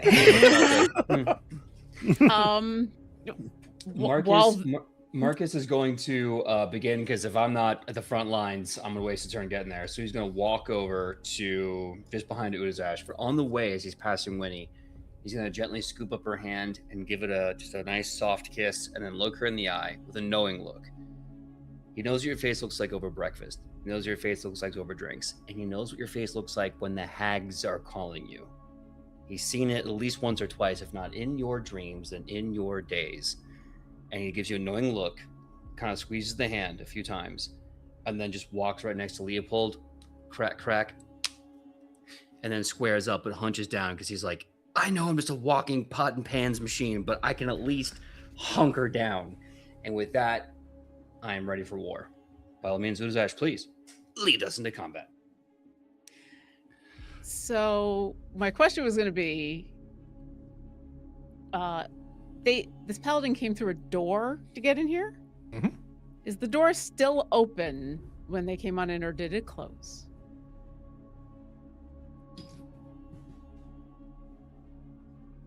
High or low? Hi. God damn it. Yeah, it closed. Okay.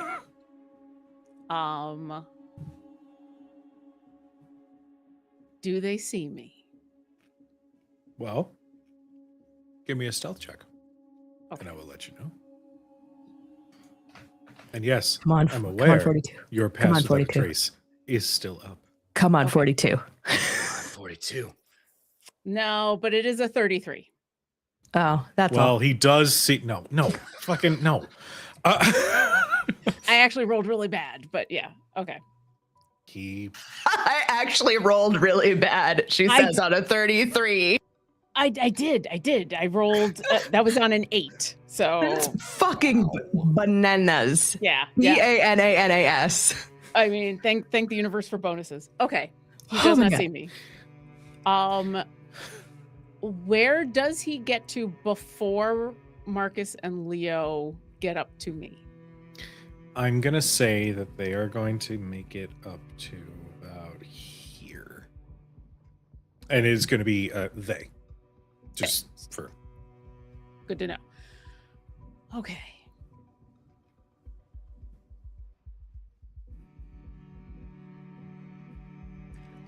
I'm gonna do something wild. Do it. It's my favorite sentence. So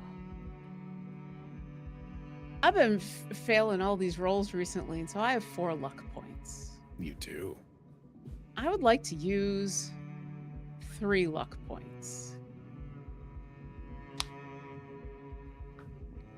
So I believe that on 3 luck points, what I have is that we get to make something fun happen, right? On 3 luck points, I would like the door that closed to be thick enough that nobody's about to hear what is about to happen.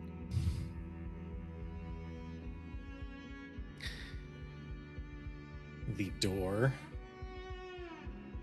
is solid. And when it closes, it closes. There is effort that must be put into opening that thing. Now, I don't know exactly what's about to happen, and I might roll like shit, but I'd like us to have the opportunity to make this person go away before anybody else can. And with that, here's shot number 1. Okay. No, are you serious? I had a natural 20 for 38. Mary and Joseph. It's so the beautiful thing about D&D Beyond is it should show up now on the map. You should see it. It doesn't. For some reason, it does and it doesn't. Sometimes it works. Sometimes it just doesn't want to do that. Well, it's in the game log, so there it is. So I'm gonna do all the things. Okay. I'm gonna just do this math really quick because you do the, okay, so it's 8 plus 8 plus, that's my dreadful strike. Plus I will get sneak attack because, so it's 6 plus 6 plus 6. Plus, And that's how the you one-shot a moonbow. paladin and a Tiamat, kids.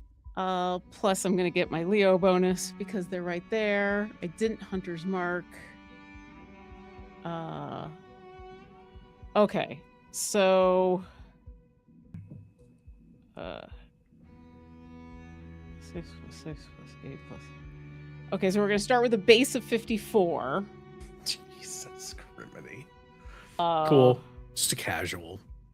Actually, it's a base of 62, and then I roll. And then what I'm rolling is It's casual. well, because that's the max on everything. So you do the max plus Max plus your that. modifier, and then max roll plus the dice on modifier top is of it. 62. So that 1, 2, 3, and then that, and then that. So that's another 33. So that's 95 points of damage, unless they can mitigate magical piercing, psychic, radiant, or force damage. You watch this arrow go in the forehead, out the back, and they immediately start to crumble. The pots and pans of the paladin hitting the stone floor is what is muted by the door being very, very solid. So by the time Leo and Marcus make it up to me, I look over at them and I still whisper. I go, danger's taken care of. Just I picture like Marcus and Leo like kind of leaning over, like Just full Scooby doing it. Udazash, Leo, Marcus. Except I'm upside down because I'm on the ceiling, so it's the two of them. Udazash, Leo, Marcus, Leo, Leo. Udazash, coming from the top. That's cute. Oh, Blue God. Cosmo. I think the door is pretty solid, so I don't think anybody heard them fall over, but that was a lot of armor. Marcus, that was more than even your armor. Marcus, I think for a moment that scene replays in your head, but then what replays is instead of the paladin, it's Leo on the ground with Udazash shooting, and it's a direct thought of what happens when they reveal that their memory was modified. It's just going to be them next. It's like, Jesus. Well, not Lathander. Lathander. Lathander's light. We have to know how cool that is, but also that's scary. Yoon. Okay. That's one way to handle that. Yeah, wonderful. Wow. Okay. That was Also, fast. I do my best. Also, I don't know if you've noticed, this place is basically just a whole big temple to Tiamat. I don't think it was a Bahamut temple first. I think it was a Tiamat temple first, and then Bahamut came along. So, And then they buried it. yeah, and they did a very bad job of burying it, because look at this place. So, yeah. It definitely looked like a lot. Like they put it on top of the other.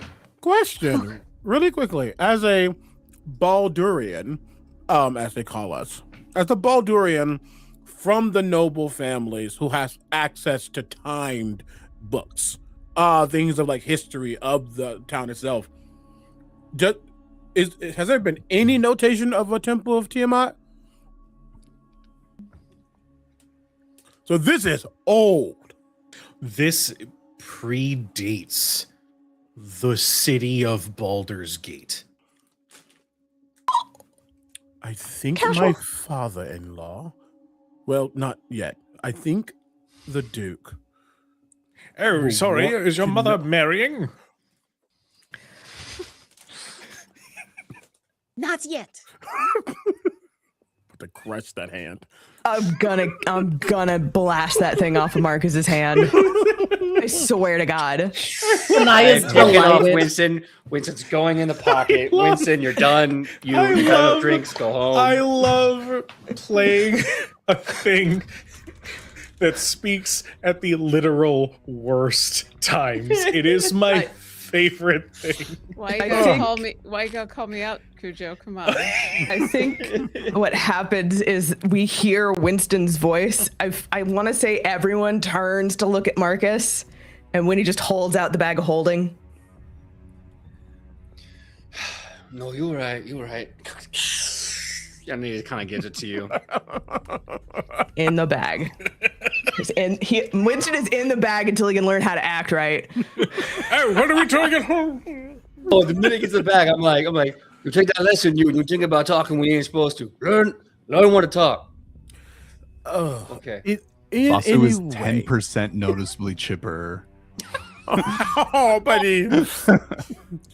I love how much you are so Elmo versus Rocco right now, and I love that. Oh no. It's just interesting that that bracelet has a lot of useful features and some not so useful features. It's just really interesting to me. That's all. Either way, once we are done, well, not done, but once we get through this, I should tell the Duke. I definitely. Leo, do you want to see if there's anything worth reading in this room? I'm gonna take another look at the garden. Yes, but from what I'm seeing, Basu, you should probably. Yeah, I think once like it's clear and nothing's coming in other than the napping paladin, I think I'm gonna run They are and like Also, they are dead. I do not. I get things done very efficiently. I really pride myself on that. I try not to like injure people. That's very cruel. I know, They he's super did. good. Don't worry. Yeah, I don't They think he felt did. the thing, which is nice for him. And I'm just like collecting, like I'm going through all the notes and like because I feel like we're not safe yet. I think Basu will specifically grab notes of things he doesn't understand. If he sees a lot of like basic steel watch things he already knows, he'll kind of pass them over. and try to more look for the things that are like new additions of it to him. Make me a quick investigation check. Okay. And I will say, because Super Int Bro's got a Super Int Bro, he's focusing on Still Watch. I think intentionally, Leo's doing an entire scan of the general information of this area. And if obviously something pops out, because technically he still does have Detect Magic up. Just the things that Basu isn't looking at, just gets to get more of the area scanned. Okay. 24 from Basu. 24. Leo, also give me an investigation. Basu, Mhm. you try to look for anything that you already recognize. There are 2 pages. Fuck. What did Basu get? Sorry? A 24. This is important stuff. Just in case, I will bump that to a 31 for you. Just in case, that would. I feel like numbers matter here. I also got a 33. Okay. Combination of the both of you. Basu.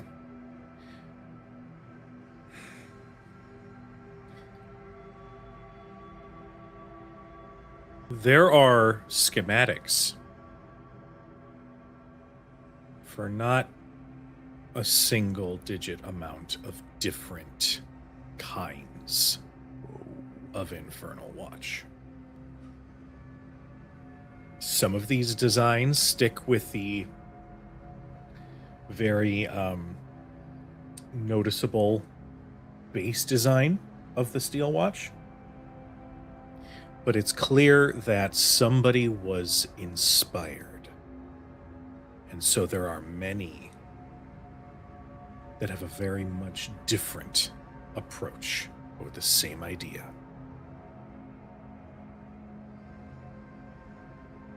There are Warforged in this world. This would be some of these that you're seeing real quick as you're flipping through. There is a design that they are working on that would be able to, under any investigative measures, register as a humanoid, not as a construct. They are trying to perfect a Warforged to pass as a human, or shift to an elf, or shift to a tiefling. There is a design to make the perfect agent. What in the BSG? That's crazy. With This is wild work. That's with amazing. with our checks as high as they are, do I get a sense that like, are these like trial and errors and different versions? Like, do I get a notice that any of these may have been like Perfected. notes? Like, yeah, exactly. Like successfully done. You are able to get a set of notes that say that there are 3 units that are in advanced testing stages. They are closely monitored, but they are clearly outside of development phase. Okay. That's one of the 3 designs that catch your eye as being particularly dangerous. The second, it's a little on the nose, but the title of this one is called Mage Slayer. Technology developed to not only be resistant against magical effects, but to emit an anti-magic field, and then absorb magic that is cast at it from outside of this field. Oh god. There is a piece of this thing that when magic emits from an object within a certain distance, all attention is focused on that. And you look at this design and it is a hulking, almost looking somewhat like a God of War Spartan with a huge shield and an even longer blade. Holy shit. Okay. And the third? The third is simply called Prodigy. This doesn't have a humanoid approach. This doesn't have a head, a chest piece, arms, limbs. It is a singular core with 15 moving, orbiting pieces around it that cause magic interference and redirection. This is meant to, once again, intercept magical defense or offense, to change and ricochet back at the caster.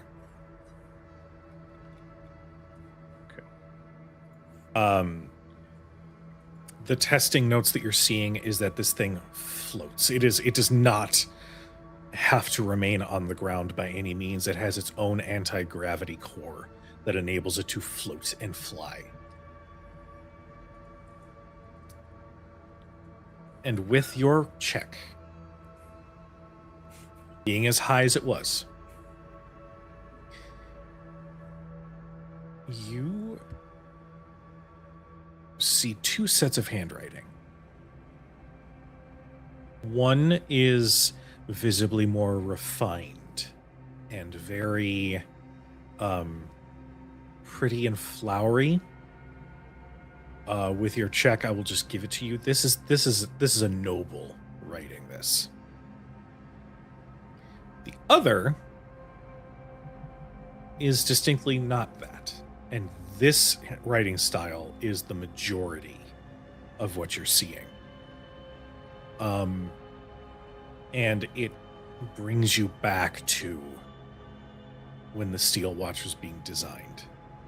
Because you would see some of these notes be handed over to you.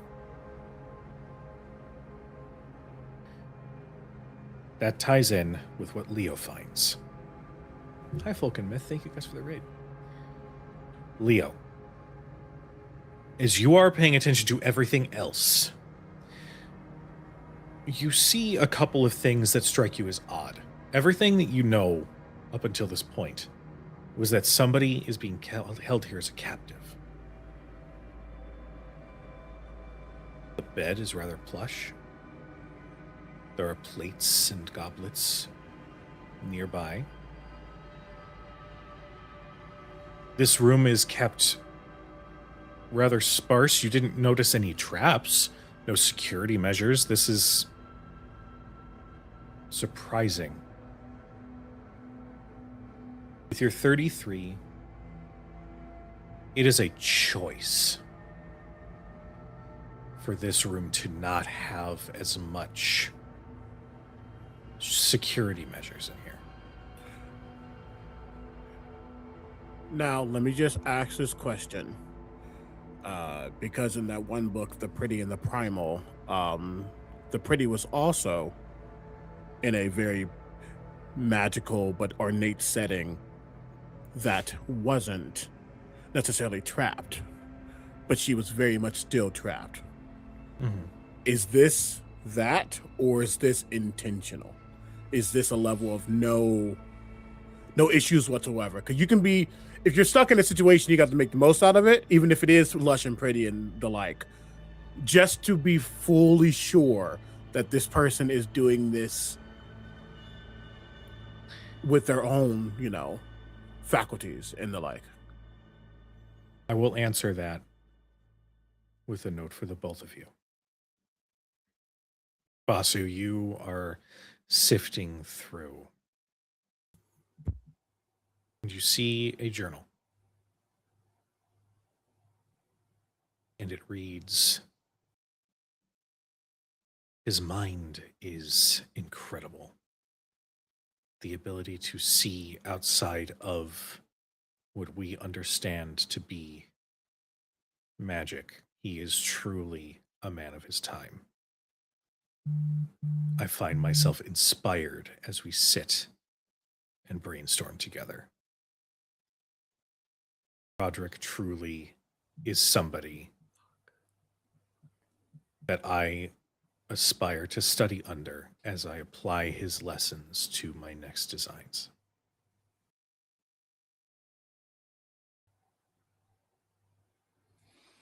Fuck. Okay.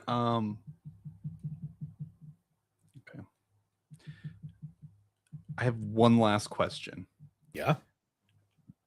That's very disturbing. Based on all the notes I've seen so far and my own knowledge on how the steel watch used to operate,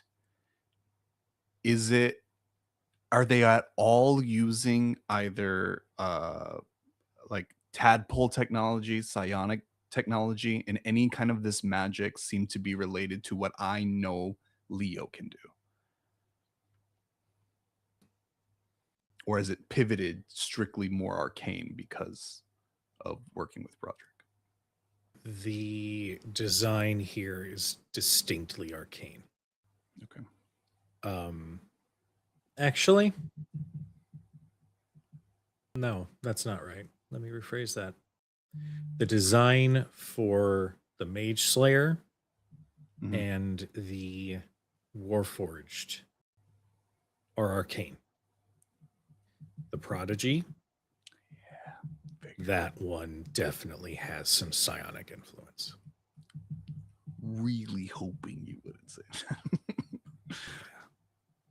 that. The notes in there say that to operate something as complex as these nodes around the central core, using a simple soul coin or a arcane battery wasn't enough. It needed to have intelligence beyond that. And so they found the perfect way, the perfect pilot for the Prodigy. Awesome. I use the word pilot. Yes. This is great. Because you said that, you answered that, but I assume we both saw the journal. Yes.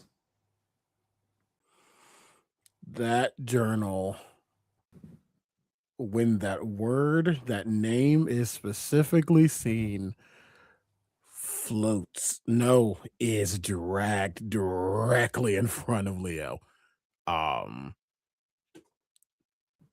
And anyone in the bond would for a moment see a flash of an image, and it's the image of the wall with the impression of Roderick etched into it at the Elf Song Tavern. But also, in that same moment, in that same image, you see when Basu entered, it's almost like a still image of a scene from the gaze of Leo's eyes, because that means the Gondian and Roderick are willingly working together. Intelligence and intelligence working together. That's scary. This is bad. Bells. And I think, like, as the broad strokes of everything, I think Basu it is instinctively sharing within in the telepathic bond. And specifically goes, Leo, we really have to figure out what Prodigy is. This is all terrifying. That scares me the most. And how does it all connect to the Dragon Queen? That's a good question. I don't know if it's more than that they're just funding them and giving them resources, or if that this is her ace in the sleeve, her chosen army, the thing that she's so confident that she can take us out in a year. You're seeing like 1 + 1 + 1 + 1 things starting to add up. In that moment, I think all of the papers that have all of the information and the notes and all those things on this table start to pile up on each other one by one, collecting all of it. And as it's collected, it seems to float up, fold in as if you would make like a paper swatter, and it floats to Winnie with the bag of holding. Winnie has gone back into the garden room, because what we have discovered is fucking bad, and she wants to make sure that interference from the Feywild is not going to make it worse. Because the idea of any of the hag covens that she has encountered or that she knows about teaming up with the fucking scaled tyrant,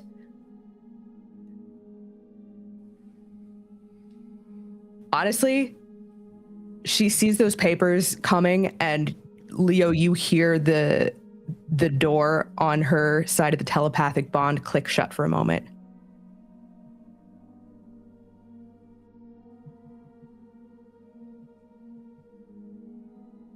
Because she's about to fucking crash out. But she takes a breath, digs her fingernails into her palm, and starts combing through this garden. Puts on a pair of gloves, puts her cowl up to cover her nose and mouth. If I want to know who or what in the Feywild has started combing through here, maybe Roderick and this Gondian just picked up some stuff because it was going to be convenient for them. But I want to make sure. As you sift through everything, you register that there is an agent that they have been working with. Somebody who has been feeding them some of these resources. From the Feywild specifically. And they're not mentioned a lot in some of these notes, but what you do gather is that it is a golden dragonborn. And the name is Reinhardt. They are... Give me that name one more time, I'm so sorry. Reinhardt.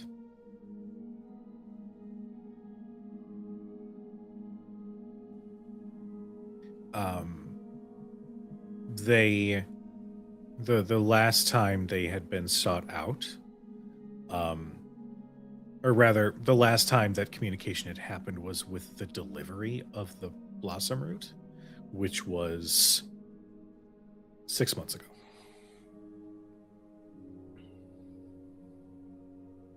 I need to know, because I think Udazesh this entire time has continued to post up somewhere by the next door to continue to play sentry.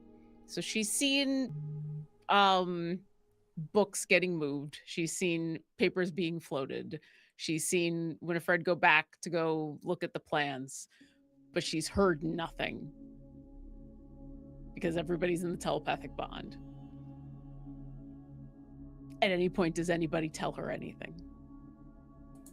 I think Anaya would, because she knows exactly what it's like to not be in on that telepathic bond. And I think once all of it is absorbed, immediately she turns to look up at you. And Cosmo will circle you once as you're making your way over to the nearest door, the next nearest door. And Anaya will walk over and say, I have a bit of a download of information. It seems like a lot is being passed around internally. Can I catch you up for a moment? Yeah, What's going on? It Everybody's kind of seems- everywhere. I've just been keeping an eye on the door, so yeah. And that is very important, I'm sure.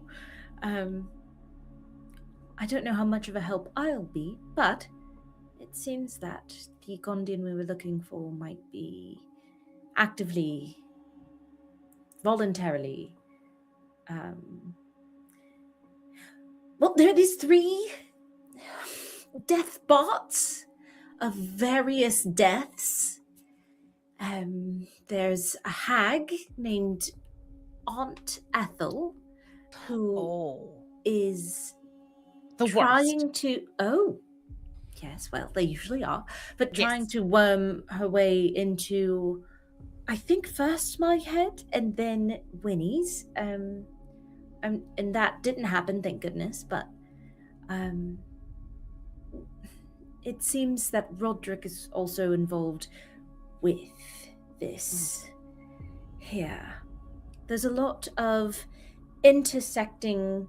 Actually, pardon the pun, it seems like this particular dragon has quite a few heads. Oof. That makes sense. Okay. No, it's good to know that maybe this person who is maybe prisoner is not maybe prisoner. Okay.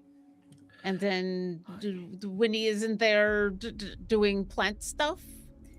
I think the out loud version, like what she said, was plant stuff, but I think she just needs a moment, like a personal moment. It might not actually be plant stuff. It might just be Winnie time. Okay. This is going to sound ridiculous, but how would one comfort?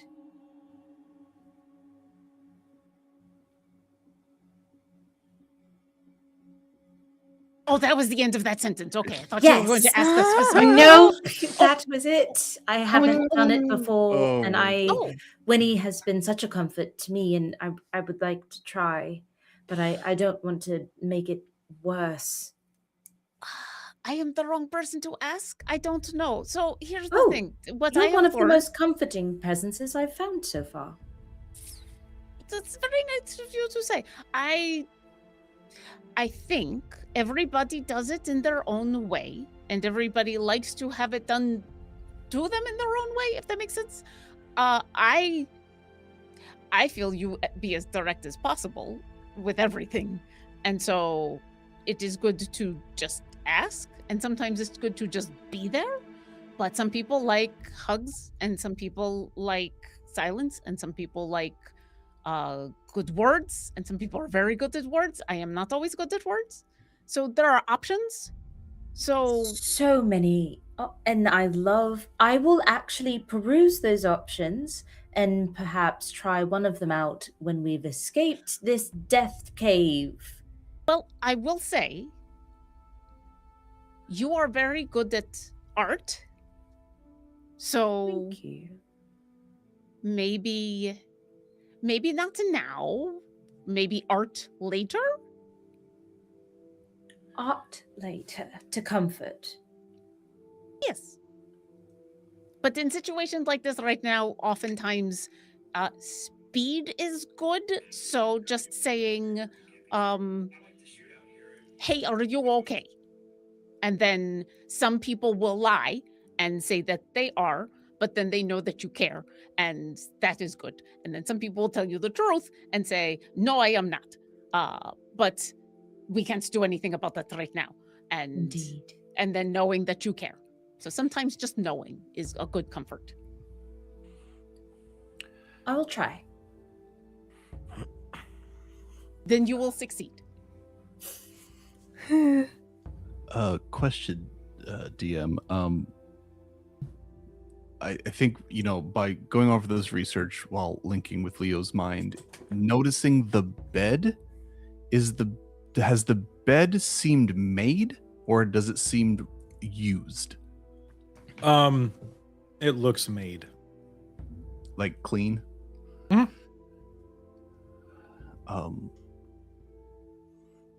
Udazash, Yes. can I Yes. whatever you need. And I'm going to go. Yeah, you go succeed at what you're doing. Yes, Basu, what's up? There's been a person here who's touched a lot of these things, and can you bloodhound them and see if they're still here? Yes, absolutely. I've been told that maybe they are not here. That they are here willingly, maybe. Basu looks up at you. It's like, who's to say? With just tears running down his face. You are not okay. No. Is there anything I can do besides find this person for you? No. Okay, then I will find this person for you. And later, is there something I can do for you? Maybe. Okay. You will tell me? Yeah. I promise. Okay. And I will do that for you. Thanks, Udi. Whatever you need.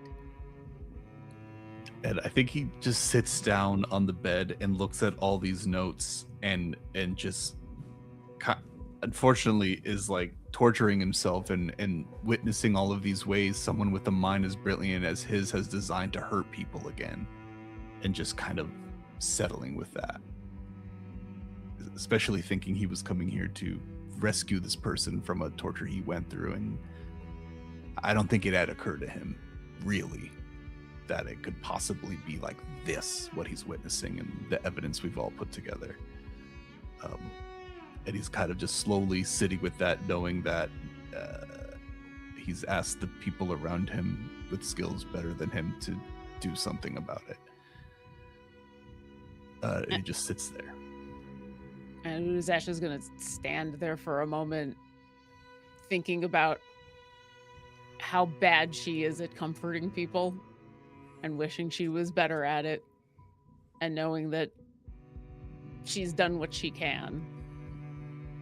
And so she's going to do what she's been asked to do, which is hunt down this person that Basu needs her to hunt down. So she's going to stop watching the door and is going to find as much information as she can about this person that isn't about her mind.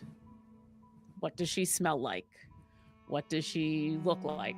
What does she what has she been eating recently? What does she wear? Do we find any of her clothes? Do we find anything about her that, or them, or this person that we can discern, so that I can find this person for Basu? Make me a survival check, please. Okay. Because of the other person in the room with them, and I do have proficiency in survival, I will give Udazash the help action, because in the way I'm helping is it's unintentional and it probably won't actually go through, but the essence of it is starting, which is ritually casting Clue. Gotcha. So instead of it actually going off, that's how I give Udazash the help action. Okay. Thank you.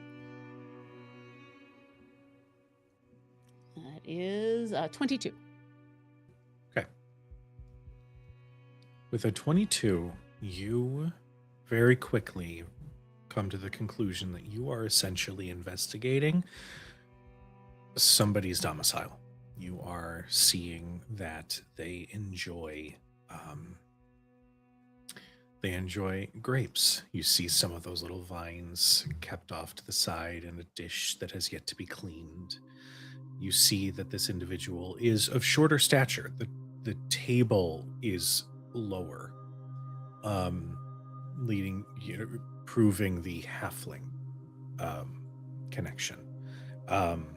You do also notice in the rug that is immediately around the table, there are these small feet, but in addition with those feet, there is an implement. that is touching the ground at the same time as they walk, signifying that this person walks with a cane.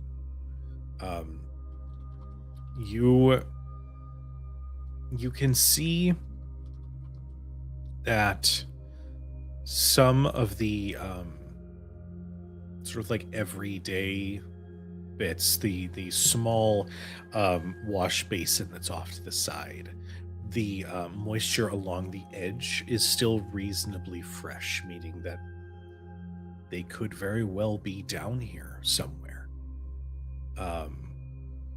And as you really go full-on bloodhound mode, you can see that the path that is most traveled in this room is through that thick door that leads eastward. And from any like discarded clothing that I find or some of the other personal effects that I find, is this another artificer that we expect to find armored, or is this someone who is in kind of everyday clothes? Like, when we encounter this person, do we expect to find them in street clothes? Do we expect to find them armored? Do we expect to how do we expect to find them looking? There are changes of clothes, but I will say amongst the clothes with the 22, you see teeny tiny little bits of metal. It almost looks like shavings of some kind. But as you look closer, I mean really close, these teeny tiny bits of metal are forged, leading you to believe that there is some form of a suit of armor at the ready for this particular artificer. I've seen what Basu has on enough that I know what to look for. Okay. I won't necessarily tell Basu all of that detail, but I will make sure before we leave, everybody else kind of has that very basic description so that everybody knows what to look out for.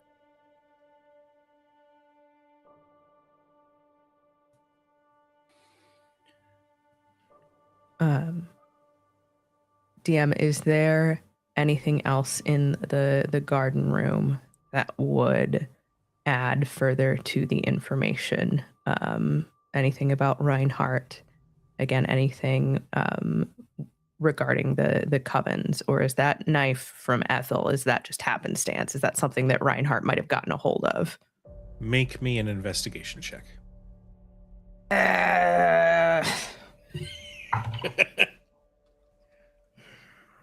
15. Okay. I'm not good at that. That's okay. With a 15, I'll say that you gather that Reinhardt isn't... The way that these small little entries are written, it's not like Reinhardt is written as a emissary of the Feywild. In fact, it's more like there's a business relationship in that Reinhardt just so happens to have access to certain things. And so potentially this business dealing is more, hey, I know a guy. He's like a courier. Situation. He's a courier. And would that be enough to figure out that the knife being there is just happenstance? Yes. Yes. Okay. Oh, that makes me feel a little bit better. The entry about the knife states that they were able to swipe it from a hag, and given what they are doing with some of these herbs and flowers and everything, this knife should potentially help. It's You kinda busted now. Oh yeah. So. It's kind of pointless now to think about it, but She ain't getting that shit back. Fuck you. So Winnie's gonna gather every scrap of paper she can, every scroll, every notebook. It's gonna go into the bag of holding with the notes that float over from the other room. I think she's gonna brace her hands on the table next to the door and take a very slow, very careful breath. And then another. And then another. And then that door to the telepathic bond creaks back open. And she will rejoin the party. Okay. They have a courier with the Feywild. Golden Dragonborn by the name of Reinhardt. Uda's Ash. Is that wait? Is that in the telepathic bond or is that out loud? I'm going to say that out loud. Okay. So yes. Do I recognize that name? Because I seem to remember there was a golden dragonborn in my history.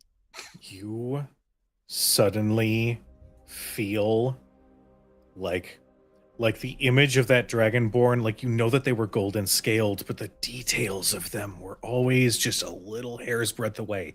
And the moment that name is spoken, that image in your mind clarifies. Reinhardt is the golden dragonborn of your history. Beans. You all hear Udazesh growling under her breath. Like it's just a low rumble. She doesn't even know that she's doing it for a moment. You just hear Zash? I know him.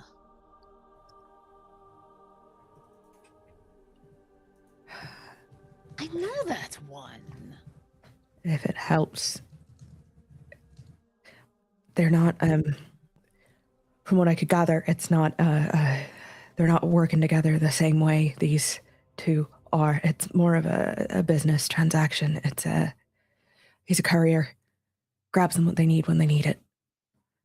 That fucking dagger was just happenstance.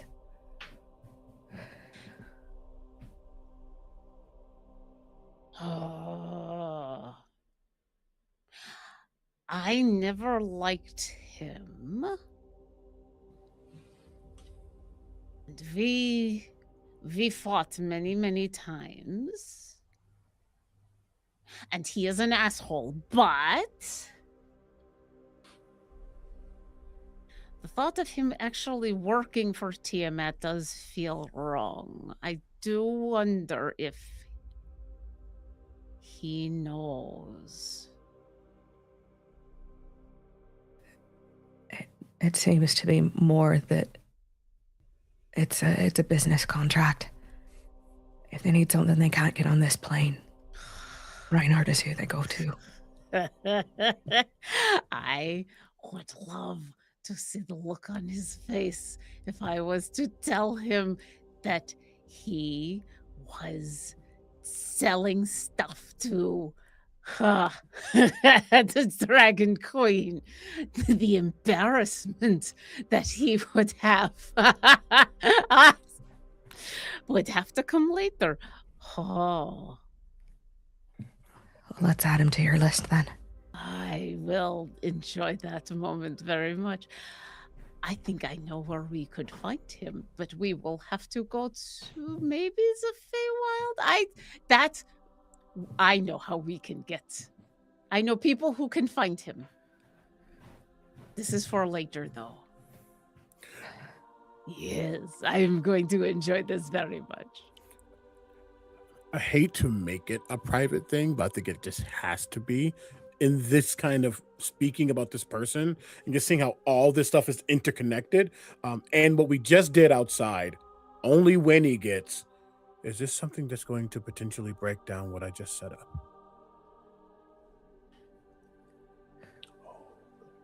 I don't think so.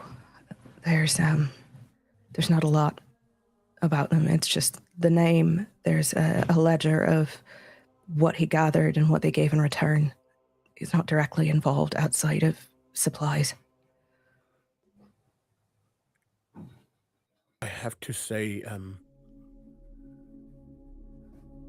I think I believe in happenstance, but I also believe in analytics and the odds of a Fey dagger being within the temple, ancient as it is, of Tiamat, makes me feel like it's not just happenstance, so we should tread carefully. You're right. What I found was that he stole it, essentially. Whatever they're doing, whatever they're working on, they need the blossom root for it, and that dagger was meant to make harvesting easier, so they stole it from Ethel. Okay. I think the quicker we can get and find Basu's former friend, companion, fellow, the better we can unpack all of this. Right.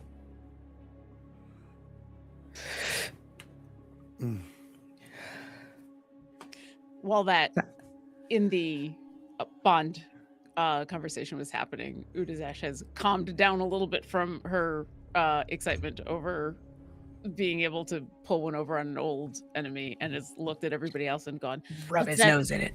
Yes, but that is a later joy for me. We back to this. Is there anything else we need to do in here? Or are we going on to the next room? I think. Sorry, what, Naya? I just want to make sure I get the floor right. And I think because Anaya has been sketching and drawing every room they've been in, she is keeping that pattern of like the different colors and the different tiles and the different designs of each room. She's not taking anything else. I'm stating that we will be able to like study these again when we get out of here.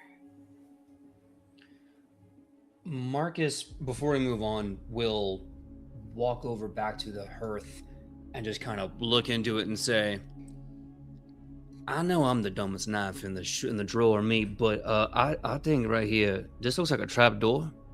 Anyone else been looking and seen this trap door here? Before we go on somewhere, I think it might be a good idea to actually break through and see what's on the other side of this. Because if they don't want us to know it's there, I think it's a little more reason to do it and know what's behind that. How do you know it's a trap door? Well, because it's in the hearth and it's like a 5 to 6 inch opening. And if I was gonna hide something, I would do it in plain sight behind a hearth. I'm just saying, like, to me, that just screams like, don't look at this. And I'm like, well, I'm seeing it, and like, we should do something about that. But that's just what I'm thinking, me. By all means, but I've been strictly informed to touch nothing else. Naya, can you take a peek with Cosmo? See if he can get back there. Sure. You send Cosmo, and it just barely fits through that gap. And sure enough, there is a hidden hall behind this hearth.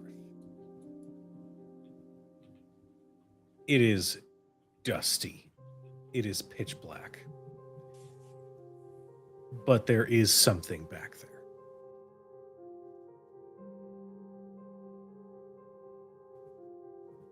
Now, question. Cosmo does have is true sight. Okay. Well, if that's the case, I'll just do this. Cosmo floats in to see what looks to be old living space of some kind. Old bunks that have long since rotted away. But on one side of the room, you can see, similar to the opening into this hallway, that there is a very damaged part of the wall that has since been attempted to be patched up. You can tell that these stones have been replaced 1,000 years ago, maybe. Like the level of dust and grime and just rot that is in this is more so than you've seen anywhere else. But you do see that there is a weakened wall on the other side. And it is through there, through those cracks, that you can see the very light flicker of torchlight. And it is here that we are going to take the end of the episode, and we will continue this story next week. Wow. We are ending tonight's stream with 1,005 followers. I know I said it before break, but genuinely, to everybody who has followed, to everybody who's been on the channel, to everybody who's pitched to put something on, to people who have assisted me when my computer was shit, to everybody who said, stop overthinking, just do. Genuinely, and from my heart, thank you. This has changed my life in so many ways, and I am so grateful to be able to sit and roll dice and tell stories and show them to you all. I am so happy, and I'm so grateful for this table who has been ceaseless in their support. Thank you all so much. I love you all so very dearly. When I tell you that what's coming in a couple months is going to be huge, you can take that to the bank. There are a lot of fun things that are in the works. Thank you guys for being here, genuinely. I am now going to throw it to this incredible and wonderful cast while I go ahead and get a raid set up for Daniel the DM, who's currently playing some Resident Evil. We love Daniel. Daniel is a very dear friend of the channel. But before we do that raid, I want to throw it to our wonderful cast. Let them know who you are and how we can support you. Hi, I'm Lauren Urban, she, her. You can find all the stuff I'm doing at my website. Just go to the front page of lauren-urban.com and you'll find the stuff I'm doing there.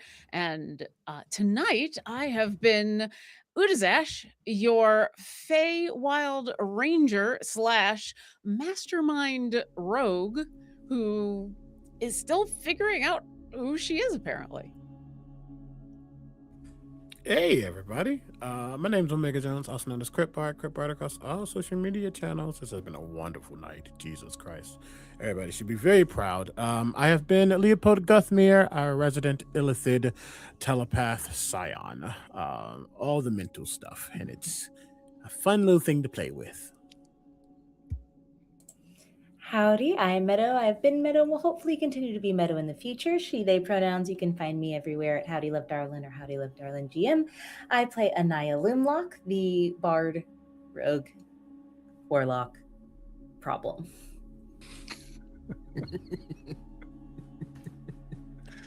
Oh my god. Stressed. I'm stressed.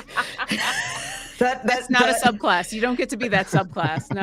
I am creating the problem class now. Meadow, that whole tagline just broke me out in a cold sweat. Hi, hello, good evening, kids. You can call me Laura or Tutu or Laura Tutu. My pronouns are she, they. But tonight, here and now, I have been playing Winifred Fithiok, our celestial warlock, divine soul sorcerer, healer extraordinaire, who's just trying to keep her shit together and keep these chuckle fucks alive, in spite of themselves sometimes, if we're being honest. If you want to see what else I do, where else you can find me, the best way to do that is to check out my website, lauratutu.com. And I've been Tony Rodriguez, aka the Encountersmith. I've been Basu Brightbolt, our gnomish armor artificer and former constructor of the Steel Watch. And you can find me anywhere on the internet at the Encountersmith, mostly YouTube. Hello, everyone. My name is PJ McGaw, and you can find me all over the internet at PJ McGaw. If you see the bearded face, you're in the right place. A lot of things happening, but right now, the one thing I can say for sure is that tomorrow, Saturday, February 28th, at 1:45 p.m. PST, that's 4:45 p.m. to not California. I love Time messing zones. with. I love Fucking messing with that because every time killed I'm it. saying I'm doing something, Cujo's like, "What I'm hearing is California, California, California." I'm like, "Yeah, that's not wrong." On Twitch.tv/Diceberg Ahead, I'm going to be playing a game of MetaHuman Rising to continue to raise funds for the No Ice in Minnesota mega bundle. So if you want to support Minnesota, if you want to melt the ice and get the hell out and watch us play superheroes who are punching fascists in the face, come check us out. Support a great cause. Jess the Human is doing some great work behind the scenes on that. So again, tomorrow, 1:45 PST, 4:45 EST.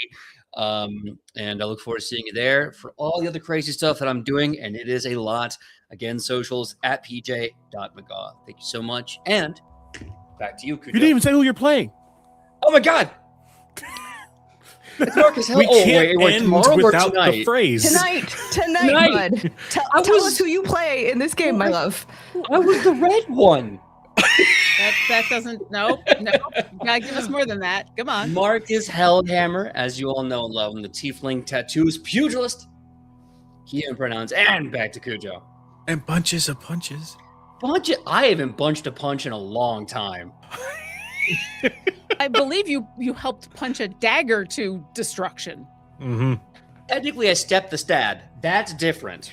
That's you know what? That's true. That's a did- very different thing. Oh, I stepped the How, stad. I like you couldn't have had that in the chamber. How did you? You know what? It's fine. Hi, everybody. I am Cujo. I have been your chronicler for this evening. You can follow me all over the places at the Cujo Plays Games, or you can follow Crit Hit Chronicles for official show announcements, highlights, updates, that sort of thing. This Sunday, oh, so excited for this. Ian, your boy Big, and myself will be playing Resident Evil Requiem together. Well, let me rephrase that. Ian will be playing his first ever Resident Evil, which of course is guaranteed to be terrifying, and I will be there for moral support. Check us out. I believe the plan is going to be for 7 p.m. Central. Check us out for that, for some video game fun. Outside of that, What's the name of the show? oh, we were trying to decide what to call it, and we had a number of good suggestions, but we both died laughing at the idea of calling ourselves the Scream Queens. So join us for Scream Queens this Sunday, which is gonna be great. Outside of that, I believe on Tuesday there's a special little thing that's happening. Is that right, Meadow? Or did my scheduling wrong? Did I schedule wrong? What? Did I do the bad brain? Isn't No. there an extra special thing? Oh, it's me. Yes. Yeah. So on Tuesday the 3rd, the lovely Daniel the DM, who we're about to raid into right now, is going to be running a lovely one shot for the Bitten crew right here, and that's going to be so fun. But it's going to be led up to by a 12-hour stream on my channel where I play whatever chat tells me to play. First of all, I'm scared of everything. I've only played 3 games, and I don't know what the controls do. It's up to you guys. So I can't wait. It's for Chaos. mutual aid. I'm sure it'll be fine. What's My Dead by God. Daylight? I don't know. But I'm excited to find out. So yay. Oh my god. So tune in on Tuesday for an extra special one shot featuring the crew I'm of so Bitten. scared. It's gonna be great.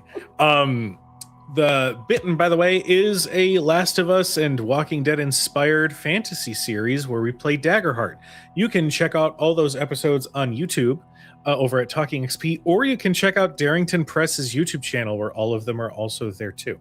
In the meantime, there's going to be a lot that's going to be coming out on the announcement train, so tune in to the socials because it's going to be fun. But all that to say, and I love ending every single stream with this. We love you. We appreciate you. Please be nice to each other.